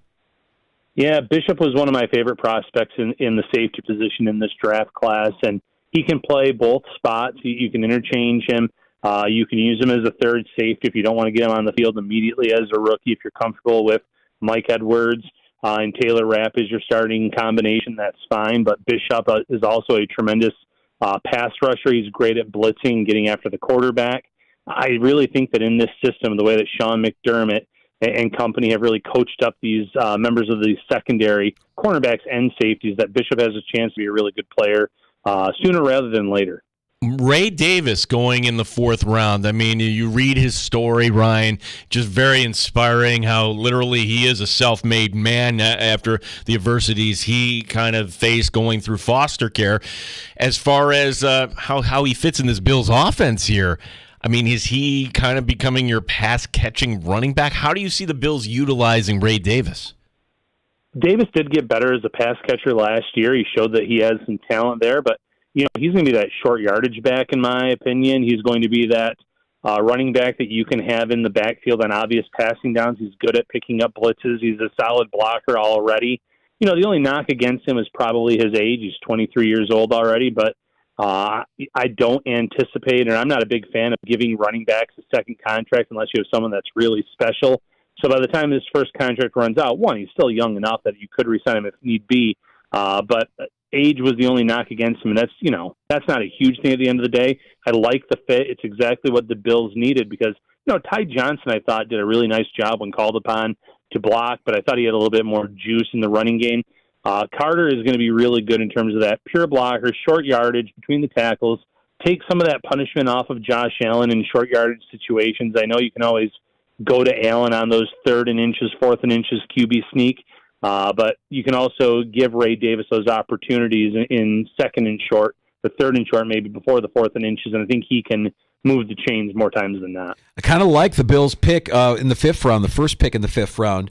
Center Cedric Van Pran-Granger out of Georgia because he's a 3-year starter. He's won a lot of college football games. He's won titles. He's a winner. And he's coming into a situation where, look, we all want to assume that Connor McGovern is going to slide over to center and everything is going to be good and David Edwards can slide over. Wouldn't it make sense to give Van Pran-Granger as much of an opportunity during camp as possible to win the starting center role and slide McGovern back to guard where he excelled last year, and then instead of disrupting 2 spots on the line, you're only disrupting 1 heading into the season? I would argue you'd be disrupting 3 because you don't know how Deion Dawkins is going to fare with a different guard there either. So absolutely, if Van Pran-Granger can show up and play to the level that I think he can, I think that he could win that starting job, or he could have that job by the end of his rookie season. Like you said, played in a winning program, didn't miss any time, was a force in terms of the physicality that he brought to the Georgia offense. That was maybe my favorite pick, definitely my favorite pick of day 3. I might even argue it's my favorite pick overall in this draft class, and shout out to Catherine Fitzgerald of the Buffalo News for calling him Cedric the Centertainer. Great nickname for this guy coming into the league. He doesn't. I know the Bills said that he has the versatility to play a little bit of guard. I see him as a pure center, but considering that's a need after cutting ties with Mitch Morse, I love this fit. I love this pick, and I think that looking back at this draft class in a few years, you're going to see a guy that will be their starter for the foreseeable future of that position. Wonder how you got him in the 5th round. All right, Ryan, I'm going to give this a crack. Ready? Okay, I'm stepping up to the plate. Here we go. 5th round pick, Edifuan Olafashio. Is that right? Better than I could say. Yeah, I've been struggling with that last name a little bit here myself. Solid linebacker at Washington. I think he's more of a special teams player than anything else out of the gate. But you give him a year or two to learn the system. We've seen the way that the linebackers have taken to water here. Terrell Bernard, the way that he came on and started after a very shaky rookie season. I'm expecting big things out of Dorian Williams in year 2. You saw what Tyrell Dodson did last year. Obviously, he left in free agency, but this team has done a good job of coaching up their linebackers. And in time, I could see him at least being part of a depth rotation there. But great special teams players. That could be his role on day 1. They have to replace some of these players they lost in free agency, Dodson, Tyler Medikevich, who's still out there. You need those types of players on special teams. All right, so talk us through the benefits of taking Travis Clayton with the first pick in the 7th round, Ryan, a guy who's never played football before but has that international player pathway program attached to him, and the size, which is something that I'm sure will turn a lot of heads when we get to see him this summer at St. John Fisher. Yeah, freakish athleticism in the pro day that he had, that he showed off and displayed. And when you see that, you sit there and you say, okay, I know he's never played football, but he does have experience doing, boxing, rugby, rowing, and possibly one other thing in there too.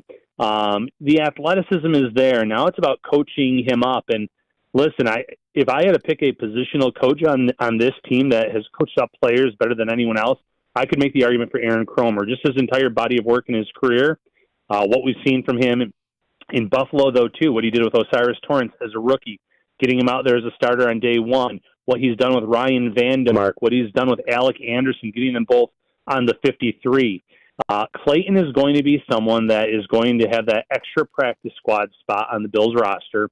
You're going to be able to bring him along. You're not having any expectations for him, and you're just expecting Cromer to be able to kind of bring that game out of Clayton. And based on the intangibles, if Cromer can do that, they're going to have a force on this offensive line in Clayton. And, going even back to Tylen Grable, Grable's another guy that I liked as a developmental prospect. I think that he is going to struggle to make the roster, and they would have to try to stash him on the practice squad. But this guy was a high school quarterback that then transitioned over to tight end and then on to the offensive line. He's only been playing offensive line for 4 years, but he did such a good job at UCF that he had a draftable grade going into this draft, and you see all the tools there. So 2 of those last 3 picks with the offensive linemen, offensive tackles, the potential at least is through the roof. Yeah, Ryan, I always think that if you are somebody that's drafted in the 7th round, would you rather be drafted in the 7th round, or would you rather be an undrafted free agent, maybe go to a spot that maybe you think is better for you or somewhere you want to go? I mean, what do we make of it that Frank Gore Sr., who I'm sure had a big voice, and where his son would land after he didn't get drafted, that the Bills we're actually going to see Frank Gore Jr. out at Fisher, perhaps? I feel pretty old here, Ryan. Yeah, you and me both, and I'm sure we'll see Frank Gore there once or twice too, senior that is, checking out his son. And, I like Frank Gore Jr. The Bills brought him in for a 30 visit. He had back-to-back seasons of over 1,000 yards rushing, 4,000 yards total in his college career. The skills are there to be, not like a 3-down back, but to be part of a rotation. For the Bills, it'll be tough to make that roster. We've already talked about the options with James Cook, Ty Johnson. You bring in Ray Davis. That's 3 right there. So if he does do a good job at training camp, again, you put him on the practice squad, and with the way players get injured in this league, it could be just a matter of time before he gets elevated and gets an opportunity. The fact that he didn't get drafted, and the fact that Frank Gore is so high on Brandon Beane, spoke very highly of him after the draft when Frank Gore Jr. signed with the Bills. That also says a lot about what he thought of his time in Buffalo, despite it being just for a short span of time. Ryan, apparently the Bills only want to sign guys named Mike Edwards as well. We have another Mike Edwards as an undrafted free agent coming in out of Campbell, but he's got a lot of size, and he's somebody that I think we'll be paying attention to as well this summer. Yeah, again, 6 feet 7 inches, 340 pounds, former 4-star recruit as well. So sometimes you wonder, why didn't it connect? Why didn't this player take off in college? He ended up playing at Campbell, did pretty well there in his final year. But the Bills are just all about drafting monsters and seeing if they can kind of develop these guys. Spencer Brown, they were able to get it done. Tommy Doyle's had some injury issues, but he was another one of those big prospects that they've brought in. They have a type that they like for offensive tackle, that's for sure. So, Ryan, players that are invited to Bills' rookie minicamp, which is upcoming here, that does not mean that they are on the roster, correct? That means they have to kind of earn it. So, I mean, historically speaking, what's kind of the expectation here? That these guys are coming in and maybe 1 or 2 slots perhaps available? Yeah. I think 1 or 2 is probably just about right when you look at this. And, you'd like to probably be able to sign 3 or 4 of them, but the Bills don't have that many roster spots to necessarily put toward these mini camp invites. But Michael Fortney, a Wisconsin O-lineman, they really targeted O-linemen. There's a few corners. I like Travis Blackshear from Furman. The linebacker from Jacksonville State had a nice career. So they have some guys here. Sheridan Jones from Clemson. The UB kicker has a rookie minicamp offer from the Bills and Packers. So an interesting assortment of players for sure. Ryan, where do the Bills stand right now in terms of how many players they can still sign? Because we know that if they sign a free agent moving forward, it won't count against them in the comp pick formula. And I remember it was around this time last year that Leonard Floyd became a Buffalo Bill, and I know there's still plenty of free agents out there. So where do they stand with cap, with roster space? Can we expect to see Brandon Beane make another move here before we get to OTAs? Yeah, the last I checked, I think they would now be at 84 players. They just added another UDFA today from Miami Hurricanes. So I think they're at 84. They have about 6 spots left. You would think though that after June 1st, once that $10 million cleared from the Trey White deal, they might bring in another veteran wide receiver. I don't think they're necessarily going to be in a rush rate to get to 90 exactly, but they have a little wiggle room there. But cap space wise, it's still about $3 million. It's not great. So they're going to probably have to wait a little bit to bring in any kind of players that might be able to provide some sort of impact this season. So for fans that may be holding out hope, boy, this wide receiver room needs a little bit of a added to it here. The big swing of, say, one of those San Francisco wide receivers, or a wide receiver that might want to get paid like an Odell Beckham Jr., that it seems pretty far-fetched. Is that fair to characterize it that way, Ryan? Yeah, I think that's extremely fair to categorize it that way. You're not going to be trading for any of the big-name receivers from San Francisco. You're not going to be getting T. Higgins from the Bengals. If Odell Beckham Jr. lowers his asking price or has it in a realistic range, maybe. I think you're probably looking at a DJ Chark, who they brought in for a 30 visit years ago, maybe an older guy like Allen Robinson, someone in that category that can maybe catch 20, 25 passes in this offense, be someone that's lower on the depth chart, but also help this young wide receiver room. Ryan, what do you got going on this week at New York Upstate that we can check out? We love the undrafted free agent tracker. And what are you and Matt dialing up here for the Shout podcast this week as well? Yeah, so this week I'm going to kind of break down all the Bills' picks in terms of getting to know them a little bit. It gets a little hectic on draft day trying to write those pieces up, so I'll be bringing those articles out throughout the week. Matt and I will kind of give our final thoughts on the rookie class here this week. We'll talk a little bit about the UDFAs. Which players have a path to the roster, if any? Who do we like of the UDFAs? So things like that. And then, before you know it, we'll be in a few months' time at least talking about training camp here and look forward to that. Yeah, and the schedule release too. I mean, I like that. May. Oh, yeah. May is coming up here very shortly. Ryan, appreciate all the work that you and Matt are doing. Thanks for giving us a few minutes here today. Absolutely, guys. Ryan Talbot, you can read his work at NewYorkUpstate.com. That's where you can find his undrafted free agent tracker 2024.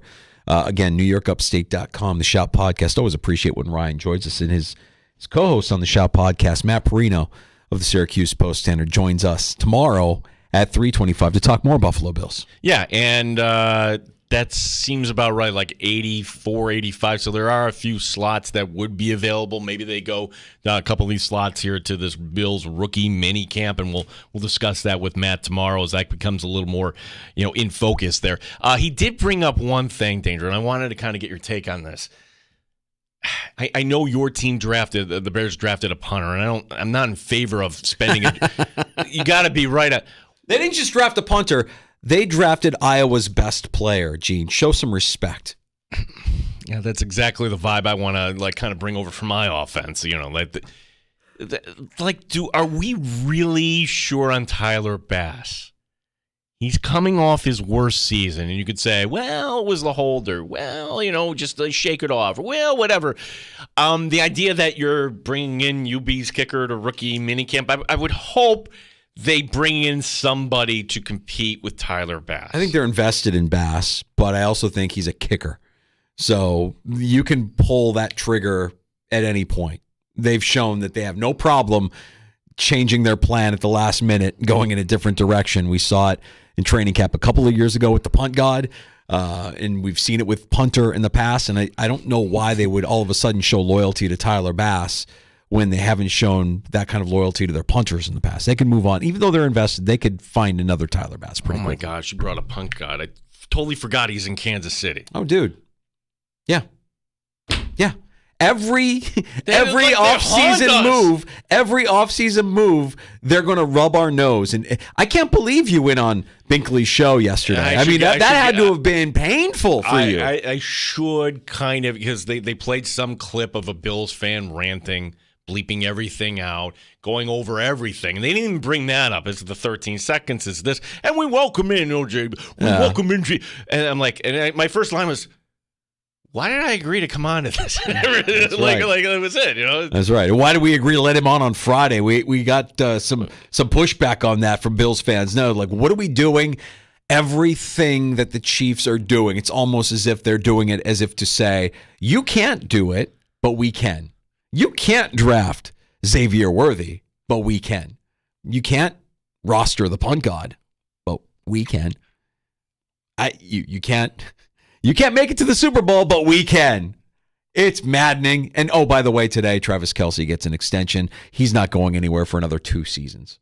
The line from Binkley that the one just have to sit there and take it. I was really excited for you guys finally to get the opportunity to feel what it's like to draft 32nd. Yeah. But even you couldn't do that, right? Yeah. Oh, okay, great. Thanks, Jeff. Well, I just enjoyed saying that the Bills were on the clock when we were on the air on Friday. I don't know that we'll ever get the chance to say that again. The Buffalo Bills are on the clock. But it's Keon Coleman, and this draft class is one that we might look back at and be like, what if? Or we might have a few surprises. There are always a few surprises. And for anybody that's reading up on draft grades in the days after the draft is completed, remember the one grade that really is blanketing over the entire draft, and that's incomplete. You can't really judge how any team's draft class plays out until you see it in action. And for the Bills, hey, Keon Coleman seems like a bit of a departure from what they like or what they've said that they've liked all these years. Separation. Guys, separate. I mean, he's a likable guy, fun character. He's got good hands. If you had good hands. If you had to pick qualities in a wide receiver, I know, what would be at the top of the list? I'll say this. Keon Coleman makes that catch that Diggs didn't make. I'll say that. Yeah. And I like Diggs. I've always liked Diggs. I think Diggs is still a wide receiver 1. But Keon Coleman probably makes that. He's got giant hands. He's a big dude. He can go up and get it. Diggs is a separator. He's an elite route runner. Keon is not an elite route runner. He struggles with some of these routes. But if he can do a couple of them really, really well, maybe you have something. Maybe you find different ways to use him outside of just the X roll on the outside. It'll be interesting to see what Joe Brady does with some of these weapons. And yeah, we don't know what Justin Shorter is. Like Justin Shorter and Keon Coleman feel interchangeable to me. They feel like the same receiver. See, I think Shorter is the guy who's going to go over the top more often. But again, I don't know. Yeah. Like the thing, we have to hit the reset button with Joe Brady running the offense. And now you can just kind of draw it up the way you want. Are we really buying, though, that Josh Allen, texted him right away, hey, you're my guy? He was going to say that to whatever wide receiver. Keon Coleman on going back and forth on text with Josh Allen. Yeah, he texted me, the day of. Was like, you the guy I wanted. I watched a lot of receivers, and, I won't play with you. And I'm like, I've been saying the same thing. I want to go play with the guy that went number 17. And, he's a great quarterback. I think he's one of the best in the league right now. And I would love to be catching passes from him. I'm ready for that. Now, if that's true, that's great news for the Buffalo Bills. Josh Allen got his guy. Not the guy that the scouts and the pre-draft prognosticators thought would make most sense for the Buffalo Bills. He got his guy. He liked Keon Coleman. If that's true, then great. You've got a guy that can go up and get it. Not necessarily separate, but with those big hands and that physicality can maybe win you some games. But even Brandon Beane is kind of like pumping the brakes on what Coleman could be early. And I think we all have to remember that early on, you might not see the kind of production out of Keon Coleman that you saw out of Steph Diggs the first few games of last year. Well, would you sign up, though, for Dalton Kincaid? Yes. Dalton Kincaid, remember the first 4 games. I remember how many times did we talk to Matt Perino and everybody else, hey, what are they doing with this kid? They're not using him. Use him. And maybe whether that was by design or was just Dorsey didn't know what he was doing with them, I would expect the same sort of pattern. Sean McDermott isn't very quick to hand the keys over to a rookie, right? I mean, you have to kind of show it. You have to kind of show up. Trey White. That was the one. Who else? I mean, Ed Oliver got on the field right away as a rookie. Rousseau got on the field. But, I mean, these are guys that I still, when we talk about Oliver and Rousseau, I still feel like they're developing, even though they shouldn't be at this stage of their NFL career. Well, I'll give you an example of one player that, hey, wait a second, they drafted, and then you really didn't see, and then last year, whoa. How many times do we talk about the middle linebacker position? Well, it's Bill Inspector. It's going to be, Dodson. No, all along it was Bernard. We just didn't know what we had in Bernard. Yeah. And then when he was out there, wow. Yeah, wow. Wow. That's one thing I kind of learned from you, Danger. Easiest impression. Oh, Owen Wilson? Yeah. Yeah, well, we gotta find we gotta write some copy for Owen Wilson to read. Because there's a cadence to Owen Wilson, and there's also a tone to Owen Wilson. He always kind of plays the same guy. He's always surprised. That's why wow is the easiest thing to say, because he always kind of feels like he's either he's surprised or he's trying to defuse a situation. Well, Lowen, I know you haven't heard about the Buffalo Bills here in the last 3 months, but let me tell you, they traded Stephon Diggs. Wow. Really? You move on from Diggs? We have happy hour on the way next. We have time for your calls at 866-4FAN, 866-4326.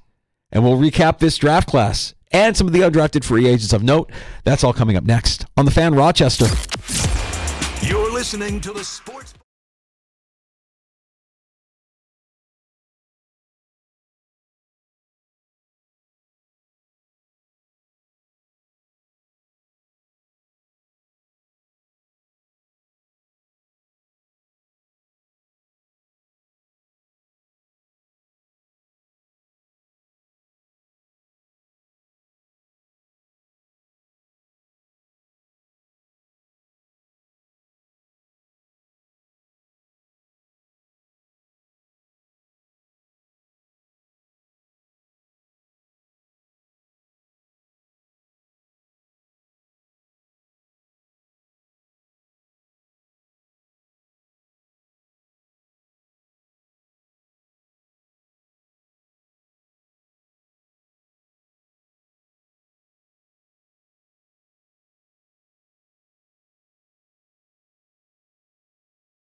W239BF Rochester, the sports leader. 95.7 FM and AM 950, The Fan, Rochester. Always live on the free Odyssey app. The Fan, Rochester, sports update. Couple moves for the Bills today. They pick up the fifth-year option on Greg Rousseau. No surprise. He'll be in Buffalo at least through 2025. The team signing wide receiver Quintez Cephas. Formerly of the Lions, Cephas was suspended by the league last year for violating the gambling policy.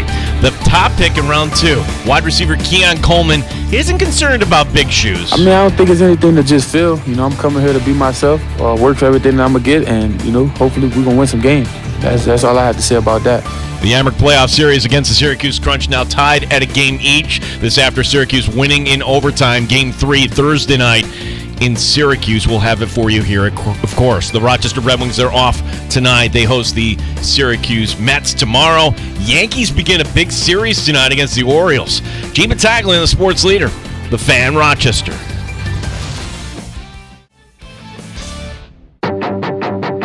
The Sports Bar with Danger and Battaglia. The Buffalo Bills select Keon Coleman, receiver. The 2024 draft class is complete. Yeah, I know. I love it. Here we go. Let's grade it, baby. Let's grade it. Justin Shorter, Mac Hollins, Keon Coleman, Quintez Cephas.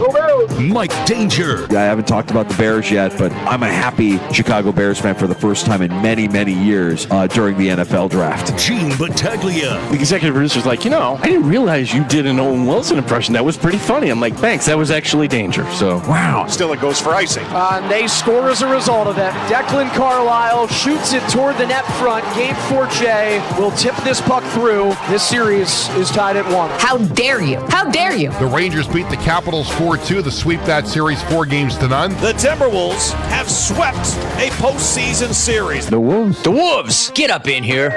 Seriously. Just want to make sure that we're all appreciating LeBron James. Kentucky Derby's coming up. Baseball, lots to get to. Where to start? 95.7 FM and AM 950, The Fan, Rochester. Yeah, Danger, I know we'll get to the Bills talk, but just a quick thought on the Amherst. And I know kind of we take the position, don't blame officiating. Amherst got screwed yesterday. They got screwed with that non-icing call. Seth Appert afterwards. Oh, yeah, it was a terrible call. Clear as day. And Kozak is as honest as the day is long. And you could hear it from the bench. It's not why we lost. We got to defend. Obviously, we gave up 3 face-off goals tonight. Centers need to do a better job. Our D didn't do a good enough job boxing out.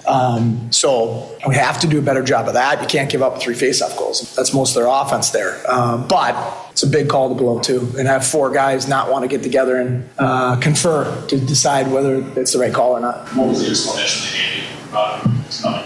No, nothing. No word. They didn't come to you. They said it was icing. I love how we responded to that. Yeah, it's a terrible call. But you know what? We give up 3 face-off goals. That might make a difference in whether you're winning or losing hockey games. Man, Seth Appert just knows how to answer a question, doesn't he? We'll have him on with us tomorrow afternoon at 4:25. So, blown call or not, the series there with the Crunch even. We'll have to wait and see if one team can get an edge over the other here as the week progresses. Seth Appert again tomorrow, 4:25. We welcome you into the Sports Bar. It's Danger and Battaglia on the Fan Rochester. We sound our best in the free-to-download Odyssey app or on your smart device when you ask it to play 95.7 The Fan. And don't forget, you can get us on your YouTube as well. YouTube channel is The Fan Rochester. We're on Twitch, twitch.tv/The Fan Rochester as well. What grade do you put on the Buffalo Bills draft? Everybody, the grade is incomplete. We have no idea. And I could give you opinions like, wow, I'm kind of surprised they only took 1 wide receiver. Or, hey, why are you wasting a 7th-round pick on a guy who's never played football? But ultimately, you just have to kind of wait 1 year, 2 year, 3 years, and then go back in time and kind of evaluate here, because there's no way you could tell me who won the draft and who didn't win the draft over the weekend. Sure. I think a lot of people will take great exception to, and will always remember this year's draft for the year that we all stayed up waiting for the Bills to pick at 28, only to hear that they traded their pick to the hated rival that is the Kansas City Chiefs, and they went ahead and used that pick to draft the fastest player in the draft. That will be a hard thing for us to forget. And earlier today I said, boy, there's a lot of arrogance with the Buffalo Bills. Like you see it through the course of this offseason. And I'm not saying it's a bad thing. I'm just saying it feels like a reality that they're arrogant enough to believe that they can replace the production of Steph Diggs and Gabe Davis. Moving on from Davis, which is understandable, trading Diggs, which I think there's more to it than we'll ever know. Drafting Keon Coleman after you let the fastest wide receiver go to your rival, Keon Coleman, who notably ran a very slow time when you compare him to the other prospects in this wide receiver class, and then to just double down on the arrogance. Hey, let's draft Travis Clayton in the 7th round because we can turn him into something. Here's what I don't want. I don't want Aaron Cromer wasting time on developing Travis Clayton when he's got a guy shifting from guard to center, potentially anchoring his offensive line going into this season. So for folks who are not familiar with that pick, he is from England. He has boxed. He's played rugby. He's 6'7". He's huge. He's athletic. He's never has played it down in his life. Yet the Bills spent a 7th round pick. It's like, okay, you like him, great. Then use him for an undrafted free agent. You have other needs on the. You mean to tell me whoever the receiver of the choice on the board wasn't worth it at this? Because you're so stocked at the receiver position now. Sure. And they got plenty of undrafted free agents in wide receiver undrafted free agents as well. We'll talk about some of those here in a second. If there's one player that I think could be the guy that emerges as key and critical to their success this season, it's the 5th round draft pick, the center out of Georgia, Cedric Van Prangranger.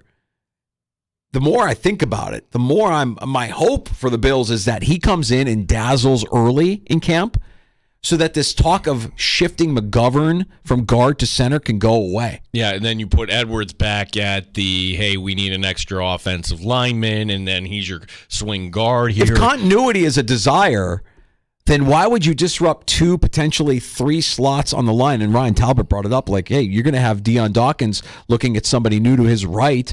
Why would you do that? If you could just plug in this guy to start at center, and we saw it last year with the guard, with Cephas? Osiris Torrance. Osiris Torrance, right. So if you can make that happen with Van Prangranger, that would be, I think, a welcome surprise when you look at who they drafted here. Yeah, I don't know, though. We'll see. Yeah, of course. That's one of the fascinating things. The guy I think is Cole Bishop. Cole Bishop, look, the Bills value smarts. I think that's the one common thing, smarts and leadership. You listen to all these guys talk. Wow, they all very well-spoken football guys, kind of, dare I say, can I say the C word?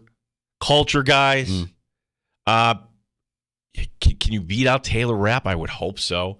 But the question is, like, at what point do you actually trust him? And I go back to Dalton Kincaid. Dalton Kincaid had a really nice year, did he not? Yeah, he did it. Do you remember how September went? The Bills barely trusted him. Yeah. Sean McDermott isn't hard and fast with giving out responsibilities to rookies. Cole Bishop was hoping that it would be the Buffalo Bills all along. I had an ideal range, or an idea of what range it was going to be, and then, what teams need safeties. I mean, you can Google what teams need safeties, so being able to just look that up, and then, there's a 10-pick range or so where a few teams needed safeties, and then, I was hoping it was Buffalo, and it worked out.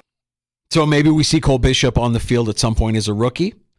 Another intriguing draft pick from over the weekend was the 4th rounder and Ray Davis, running back out of Kentucky. Yeah, so you read his background, it's, like you want to talk about somebody that has gone through a lot, foster care. It says he became a man at the age of 12, this while both of his parents, one time or another, were incarcerated.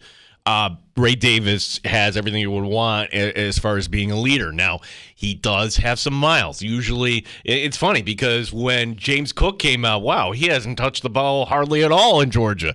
The Bills get a lot of mileage. No, Ray Davis has. Ray Davis, first player in Division I to rush for 1,000 yards with 3 different teams, Temple to Vanderbilt. 2022, he gets his degree.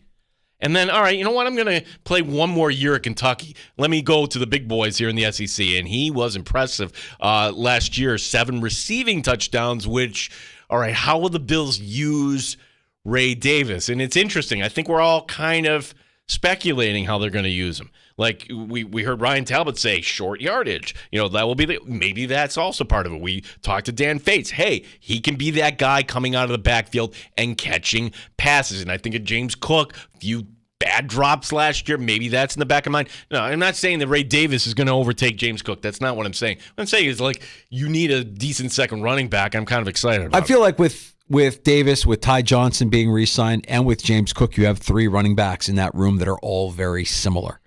I feel like they all have very similar skill sets. Like we were wondering if the Bills would take a, smash mouth between the tackles, kind of bruising running back in the draft. They didn't. The guy that we wanted, Audric Estime, ended up in Denver. So Davis has a skill set that, to me and to my eyes, looks very similar to what James Cook is and what Ty Johnson is. And maybe they don't need that bruiser between the tackles, short yardage guy, because you have a quarterback like Josh Allen and you've perfected the tush push.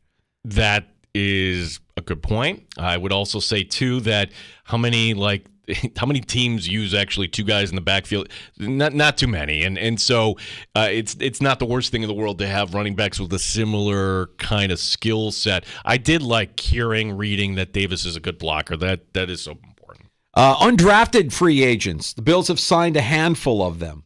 Of note, Frank Gore Jr., the running back out of Southern Miss, and, of course, the son of former Buffalo Bill and future Hall of Famer Frank Gore. Which, that's kind of encouraging. Frank Gore, who played with the Niners, the Colts, the Bills, the Jets, the Dolphins. Am I missing anybody? He's been around, right? His son could have signed anywhere. And granted, his son was also up here for a top 30 visit. So you already knew the Bills were kind of interested in him. But for Frank Gore Sr. to say or to advise his son, you would assume he's advising his son, look, Buffalo is a good spot here. Practice squad. I think that would make sense there. I would think that you having somebody that will excite you during camp, but just kind of put him. You can elevate guys from the practice squad too at any point. So I think that now that you have, what's it going to be, 19 slots available on the practice squad, I think Frank Gore Jr. is going to be one of those guys we're all going to be keeping tabs on at Fisher. Yeah, and a couple of other names to keep an eye on. At wide receiver, we mentioned we'd talk about some of these undrafted free agents. Lawrence Keys out of Tulane will be at camp. You will also see, you would assume, will be at camp. Xavier Johnson out of Ohio State, another wide receiver that is signed as an undrafted free agent by the Buffalo Bills. And there will be some competition at punting with Jack Browning, the punter out of San Diego State, again, as an undrafted free agent who averaged 45.4 yards a punt in 2023. So you will see 90 players on this roster come hell or high water when we get to St. John Fisher University, and some of these guys could actually still be there. Yeah, and I think the one thing we've come to the conclusion, listening to Brandon Beane and looking at the numbers, according to Talbot, $3 million right now. Now, granted, you also have the $10 million that's going to come available when that Tre'Davious White kickback comes into play in June, but so many rumors over the weekend. Deebo Samuel, Brandon Ayuk. There's other wide receivers out there like OBJ. Folks, unless one of these guys is going to come really, really cheap, I just don't see a pathway. And I understand. I'm one that says, hey, I look at this wide receiver group and I certainly like Shakir. I'm curious as how Coleman's going to develop, but you really can't count on Coleman. Certainly not as a 1, but I wouldn't even say as a 2 or 3. Just kind of let him do his own thing. And then everybody else is everybody else. I want more of that position. I just think that for now, this is as good as it's going to be. They did make a signing. The Bills did sign a free agent wide receiver who didn't play last year. He was suspended by the league for a year for violating the gambling policy. I'm talking about wide receiver Quintez Cephas, who was on Detroit's roster last year at this time. Is that wrong? I would swear I wouldn't have placed that bet had I actually known. Was that wrong? Should I not have done that? Yeah. I tell you, I gotta plead ignorance on this thing, because if anyone had said anything to me at all when I first started here that sort of thing was frowned upon. And the thing is, that somebody said something about this sort of thing. Holy mackerel, they make it so clear. I saw your face light up, and anybody was watching on YouTube and Twitch when we had Dan Fates on, because Fates, as you said, dusted off the character versus talent. I love the culture versus talent. Yeah, and it seemed like the Bills were going out of their way draft character and culture guys. And look, we're not going to deny there's a ton of leadership that just walked out the door. We say Diggs, certainly he was a leader, whether you disagree with me or not. That's true. Like Poyer and Tre'Davious White and how many guys, Mitch Morse, poof. Like there are guys that are going to have to step up ahead of their time. It seems like the Bills put a lot of value into that. Okay, does this mean we're actually taking a half step back? Well, almost on cue. Okay, here's a guy that was suspended for a year. Yeah. I love that. I love that debate. That was the debate that we had in the early stages of the Bean McDermott era when all we heard was about the process and trusting the process, and there's a process and we want character and culture and we're building culture, and you can't take away anything from what these guys have done because they have done that. They have built a winning culture in Buffalo. Nobody should want this team to revert back to the way they were before Bean and McDermott. We all remember how horrific that was. But at some point, you have to be able to manage talent while maintaining your team's culture. My guess is that Steph Diggs was a handful to manage to the point where we have to deal him to the Texans for a second-round pick. You can't deny the talent. But the character is the thing that I think he was a leader. He was a team captain. He was a vocal alpha in that locker room. But I think we all can see that he didn't really mesh with Sean McDermott, right? That really wasn't a thing that was working, that Sean McDermott would rather not have to hear from his wide receiver during the course of a game. Does Diggs talk on a podcast this summer? Does Diggs get with John McClain or somebody down in Houston and kind of lets out a little bit of what went on? Because it may behoove him just to kind of paint his former organization. I don't think he does anything until after he's done playing football, man. I don't think he shares or does anything until... I don't think he's a guy that's going to burn a bridge. Even though it ended badly in Minnesota, we all saw how it ended in Minnesota, he was still very complimentary, and people were complimentary of him. I don't think that'll happen. But I think we can draw our own conclusions here. We're smart enough and educated enough to kind of figure out what we think happened. And it just feels as if last season, managing Stephon Diggs was just more than they wanted to do. Talented player, pain in the ass. So they get less of those pain in the ass players and bring in guys that are easier. They're not easier in terms of your ability to manage. You have to manage everybody in their own unique way, but guys that fit your culture. We don't have any stars. We're just a blue-collar team of guys that just love to play football and love to play football for each other. We'll have each other. We'll pick each other up. We'll have each other's backs. That's all fine and good, but you know what? I want a guy that really can run fast, too. I'd like a guy who can catch the football when it's thrown at him. What did they say? Like, the Patriots. Yeah, they had a murderer on the team. They did. We don't need to go that far. No, they don't. Well, we'll take the guy that gambled. We'll take that guy. We don't want a murderer, but the guy that didn't play for a year because he was gambling, we'll take that guy instead. So, yeah, I love that Fates brought up the culture versus talent debate. Man, that's an oldie but a goodie. We used to have that all the time. It used to drive me nuts because we heard so much about culture. I was like, yeah, but at some point, bring in somebody better than Kelvin Benjamin to catch the ball. And they did. And they won a lot of football games with Steph Diggs as their wide receiver. I can't say today that this team's wide receiving room is better than it was last year at this time. Okay. It isn't. Take it a wider. Is this team better talent-wise than they were last year? I can't say it. I cannot. Not yet. They're younger. They turned the page on a lot of stuff. Which is fine. We'll see, look, when training camp comes and the heat of summer and the optimism. The Pittsburgh All-Stars will be out there and it's sunny and bright. We'll talk about how good Keon Coleman looks, how big his hands are. I can promise you, I can make a promise to you right now. I'm promising that Travis Clayton will be one of the interviews that the Bills give us during training camp. We'll want to know the story of this 7th-round draft pick who has 0 football experience. But you're absolutely right. Like, I want Aaron Cromer talking to his rookie center he just took in the I would take that, yes. Yeah. Like, I don't need like the project on the side. I hope, I mean, look, I think Aaron Cromer is smart enough to realize that is a luxury. That's not a priority. You have this mammoth of a human being who's got a mean streak. That's nice. But what you really need to do is figure out who your best 5 starting linemen are and get them on the field as soon as possible, working together as soon as possible. I didn't even put 2 and 2 together. Van Pan Granger also had a year with James Cook, so they were teammates at Georgia. Yeah. I mean, there's a synergy there as well. I'm sorry, flag. Continuity. Flag. You throwing a flag? Like too many zooms for you today. Oh, you're right. Just get that synergy out of here. Well, there is a continuity that's there. All right, I'll take continuity. continuity. Will continuity work? They know each other. We'll put it that way.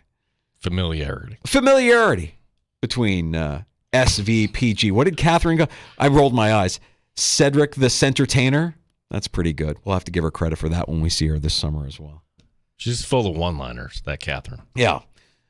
So there you go. The Buffalo Bills have concluded their 2024 draft class. They're undrafted free agents. Lots of tracking going on by Ryan Talbot, who joined us last hour to share some thoughts on some of these names that the Bills have added to their 90-man roster. We have time for your calls and last call today. That'll be coming up. 866-4FAN, 866-4326. Want to get the shots, Dangerous. We've got a lot kind of going on here, including, look, the Amerks lost in game 2, but game 1, like when you're kind of going viral when you're on all these websites like Outkick and Awful Announcing. Like, wait a second, what happened here with the Amerks game in game 1? Okay. We'll get to that and more next. A round of shots coming up and your calls for last call at 866-4FAN, 585-866-4326.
Sports Update. Some Bills news on this Monday after the draft. As expected, the team picking up the fifth-year option on Gregory Rousseau, the defensive end, will be under contract through 2025. The team also signing wide receiver Quintez Cephas, formerly of Detroit. Cephas suspended by the league last year for violating the gambling policy. Dwayne Carter is the third-round pick from Duke. Outside of that, I can't wait to get here, learn the landscape, learn Buffalo, and actually figure out, where I can make the biggest impact. Where will be technically my community outside of this facility and, the team. So, I got to get my boots on the ground, figure it out, but who knows? That's TBD, honestly.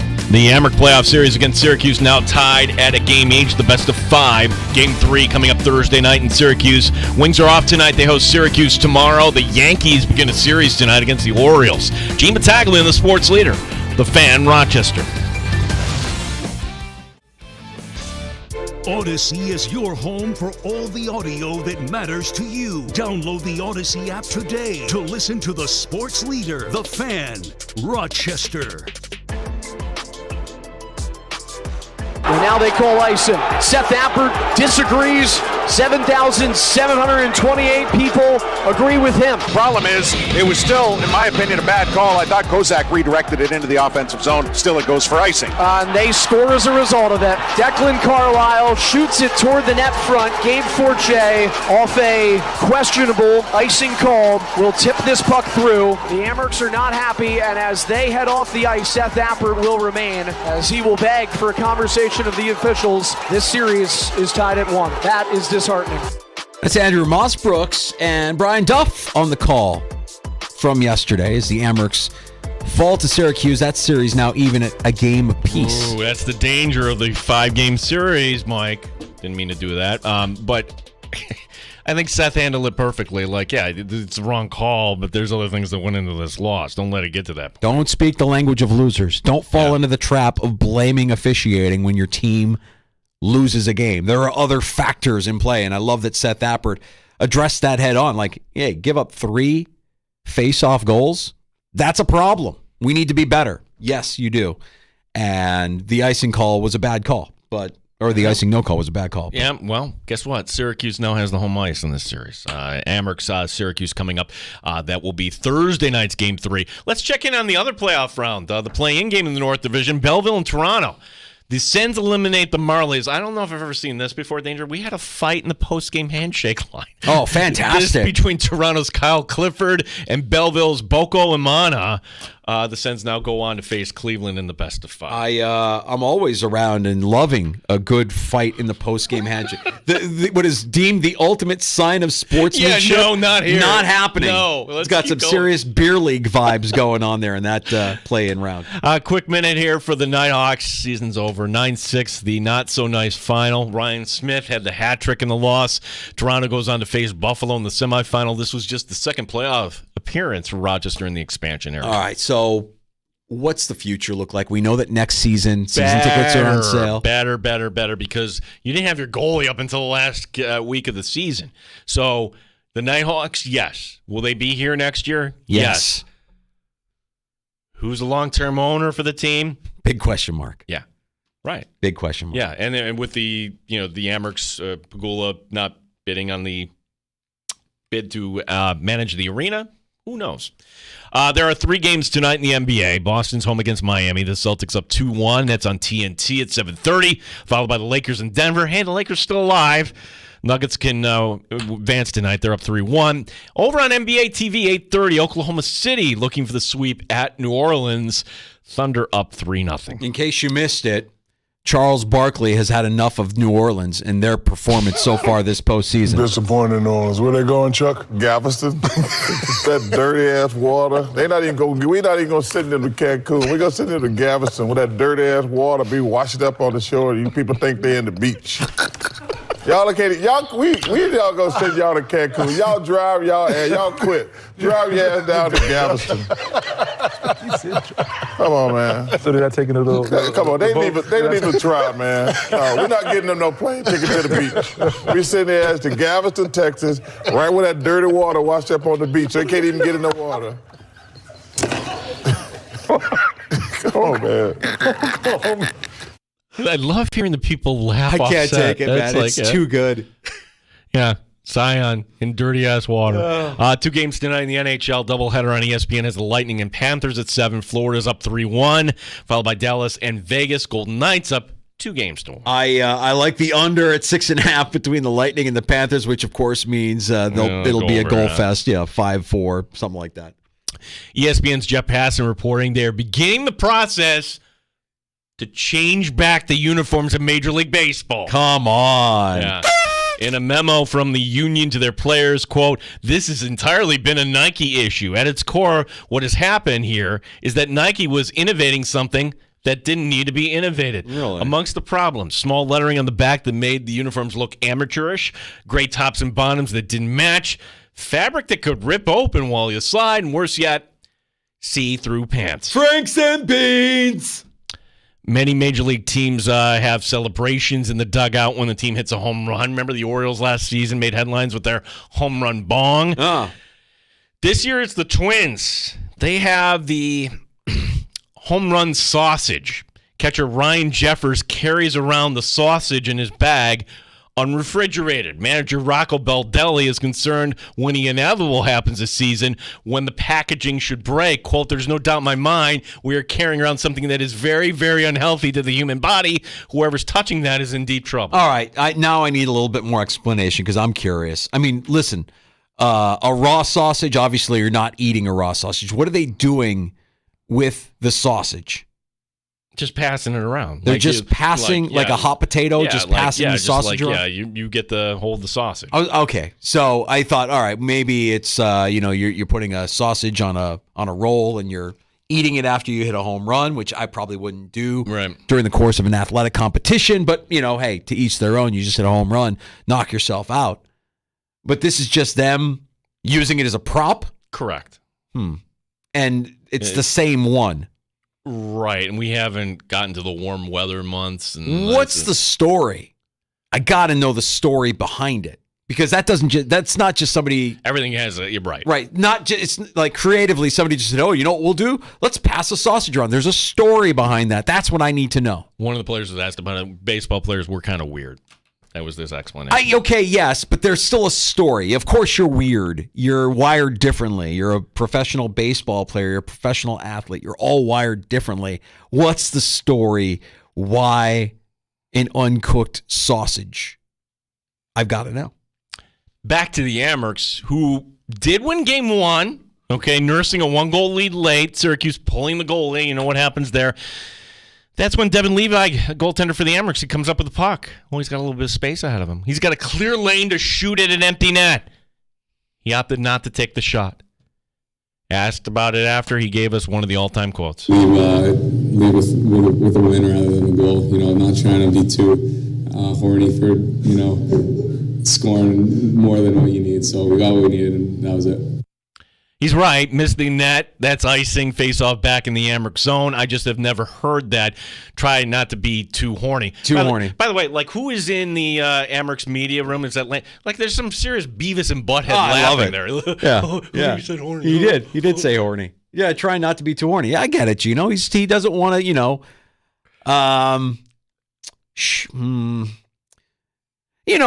it's early in the series. You don't want to shoot your... You know what I'm saying? I get what he's saying. I understand. He actually said it better than I was about to say it. I'm not going to say it. Here's what I would do, right? Because in St. Louis, they came up with the Gloria song.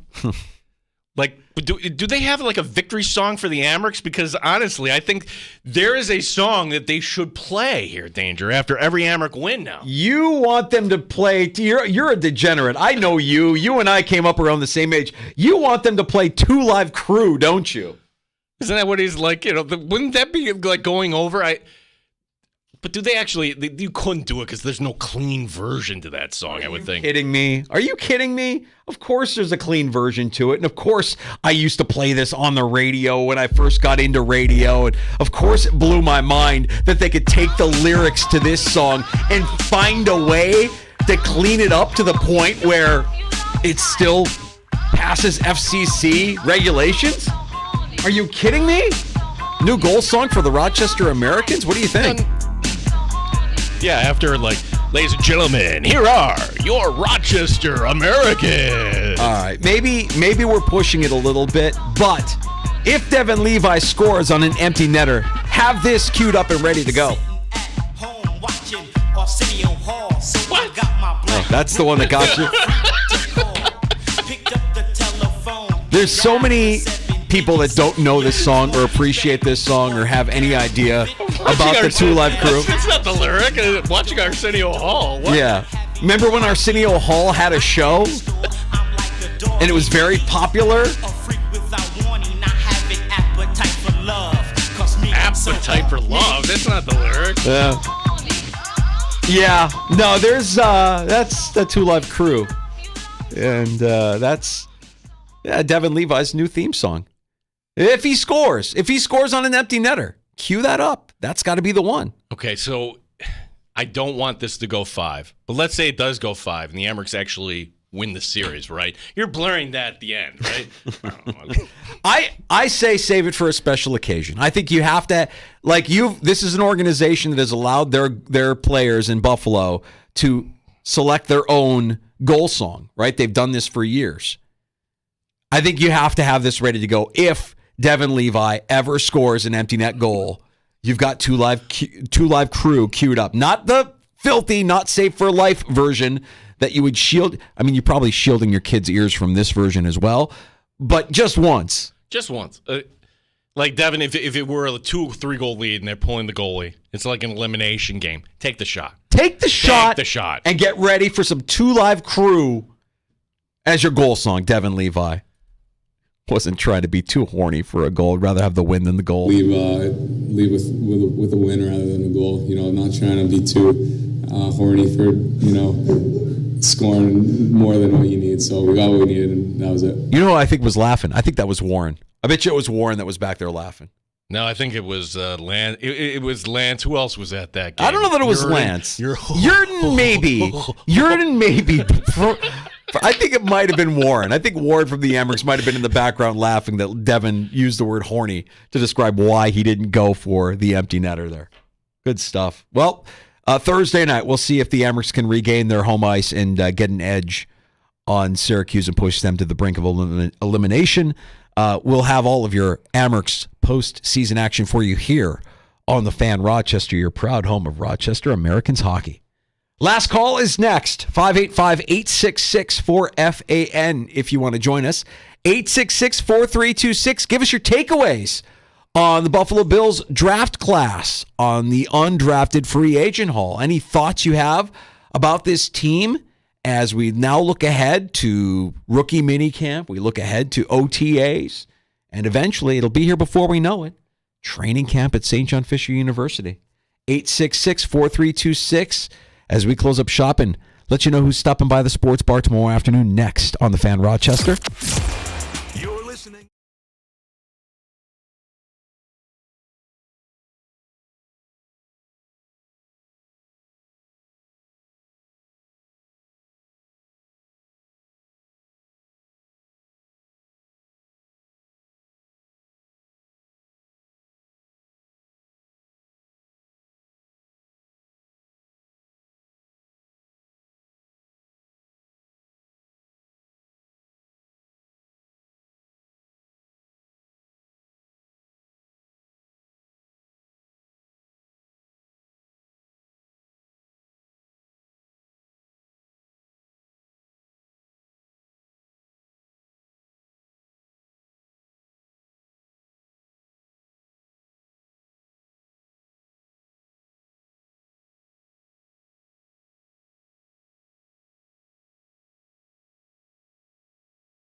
The Sports Bar with Danger and Battaglia on the Sports Leader, 95.7 FM and AM 950, The Fan, Rochester. I think I take a lot of bits and pieces from different players. I think the size and weight that I am, being able to move laterally and vertically the way I do, I don't think it's just one particular guy I can put myself to. So I'd like to take different pieces from everybody's game and implement it on what I already been gifted by God.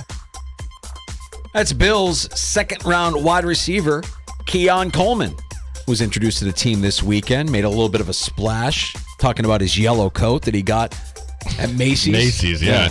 Buy a season ahead. That was his. Yeah, don't go shopping for your winter coat when it's Thanksgiving and you're out there with everybody. You got to go when nobody's looking for a winter coat. That's when you get the best deals. Well, was it that story or the disclosure that not only does he go to Waffle House, but he's got the cell phone of the chef at Waffle House, making sure that his order's ready to go. Grabbing some snacks. Didn't know if the snacks were him after the press conference. Yeah, I mean, Keon Coleman, he's a big hit.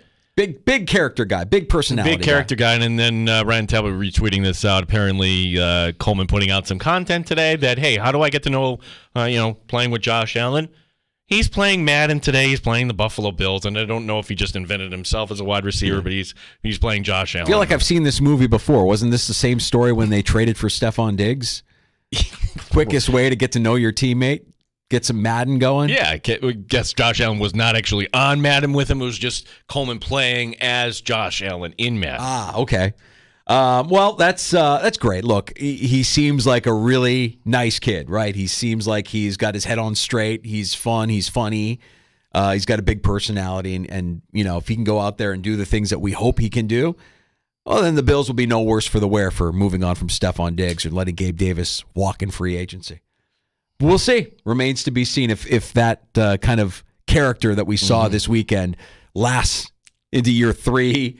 When it comes time for contract renegotiation, what's the mood like then for Keon Coleman? Things change quickly in the NFL. Yeah, let him go out there and play. I think we're just so beaten down by the Chiefs. We didn't even mention this today.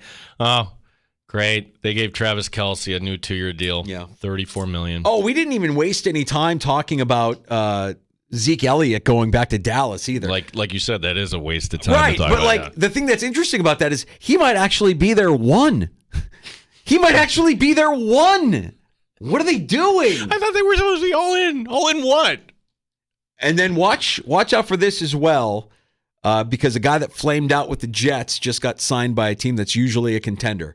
Is Mekhi Becton going to find revitalization to his career in Philly? Big human.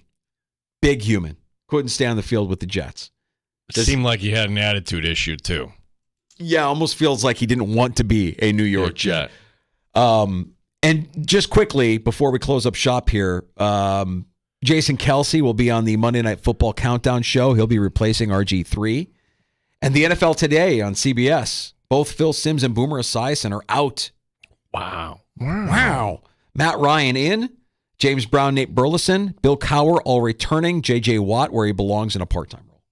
I thought you were going to say not on at all. Tomorrow we'll talk more Bills. We'll get Matt Perino's take on the Bills draft, the undrafted free agents that have been signed after the draft. Matt Perino covering the Bills for the Syracuse Post-Standard. The Shout podcast stops by at his normal time every Tuesday, 3:25. And I have a feeling Seth Appert will have plenty to say when we join him at 4:25. The controversial call notwithstanding, his team now even with Syracuse as that series now shifts to Syracuse Thursday night. His team takes the ice, trying to gain their advantage back over the Crunch. Yeah, so lots to talk about tomorrow. JR Sport Brief coming up. Yeah, and if you missed anything from today, find us wherever you get your podcast. Just search out the Sports Bar. You'll get our entire show along with our conversation with Ryan Talbot and Dan Fates. JR Sport Brief next on The Fan. You're listening to the Sports Bar.